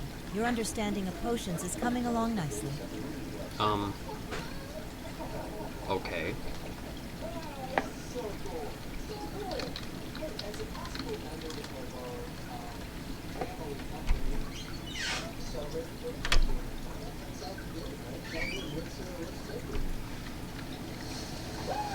Are you heading to the south, to Lake Al-Amed? If so, then I have a task I might ask of you. My colleague Denelin has a camp along the eastern end of the lake where he is studying and experimenting on the plant life of Teldrassil. He requested a package of rare earths from Darnassus, and it was late, only recently arriving here in Dolinar. Can you take the package to him? A troubling breeze blows through the forest. Gaerolus Talbothlin serves as Great Warden to the hibernating druids of the Talon in the Ban Ethel Barrow Den. His duty as the chosen protector of the sleeping is to ensure their safety, so that their pact with Ysera remains fulfilled. But word from Garolus is now delayed, and I grow nervous. Travel east to Starbreeze Village and bring back a report from Garolus so that I can put my worries to rest, knowing my dreaming brethren slumber safely. I need your help, Adventurer. I am needed here to train the other students, but you can help one of our injured sentinels just south of Dolinar. She was hurt patrolling the town and could use our aid. Her name is Shia. When you find her, heal her wounds, and then fortify her body with your spells. This will at least protect her from harm longer if she finds trouble. Return to me here after you've done your duty to Elune.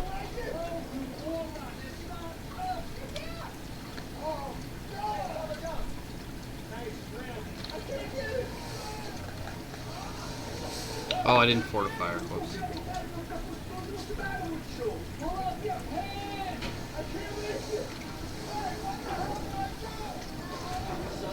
The sale is at half price. Oh, it looks like it's full mess.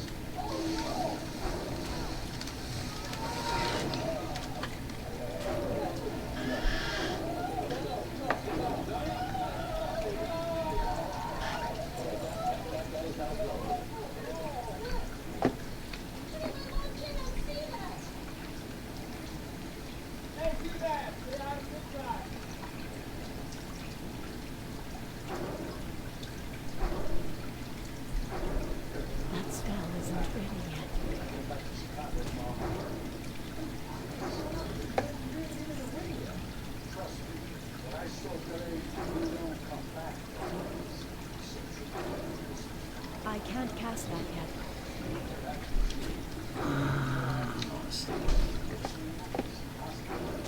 Not ready yet.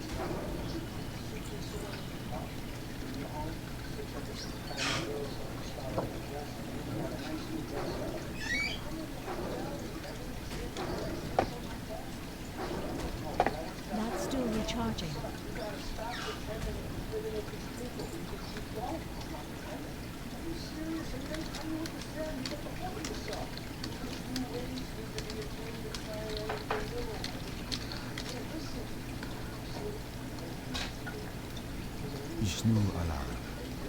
Ah, it's here.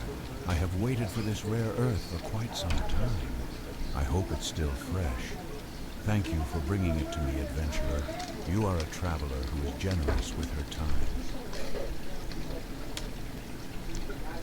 How may I help? What brings you here? The Timberlings of Teldrassil are elementals of nature. In some ways, they reflect the natural order of plants and animals on our great tree. So it is disturbing to see how angry the Timberlings have become. I believe it has something to do with the soil. I've been working on different methods of nurturing plants and would like to try them on Timberling seeds. Please, can you gather seeds from Timberlings around Lake Alameth and bring them to me? Small Timberlings are sprouting around the waters of Lake Alameth. I'm afraid these sprouts are beyond help. We should try to clear them from the land before they grow large enough to cause trouble. When you're wandering the lake, if you see any Timberling sprouts, please take them. Help keep our land clean. Elune, but my wisdom is yours, as is my knowledge. What can I do for you, adventurer? You have done well, and you have served Elune. For that, I thank you. Please take this robe as a token of my thanks. It signifies you have earned your place among our order. If you wish, wear it with pride, but either way, we will always recognize you as one of our own. Go with Elune, adventurer, and thank you. Del Nates.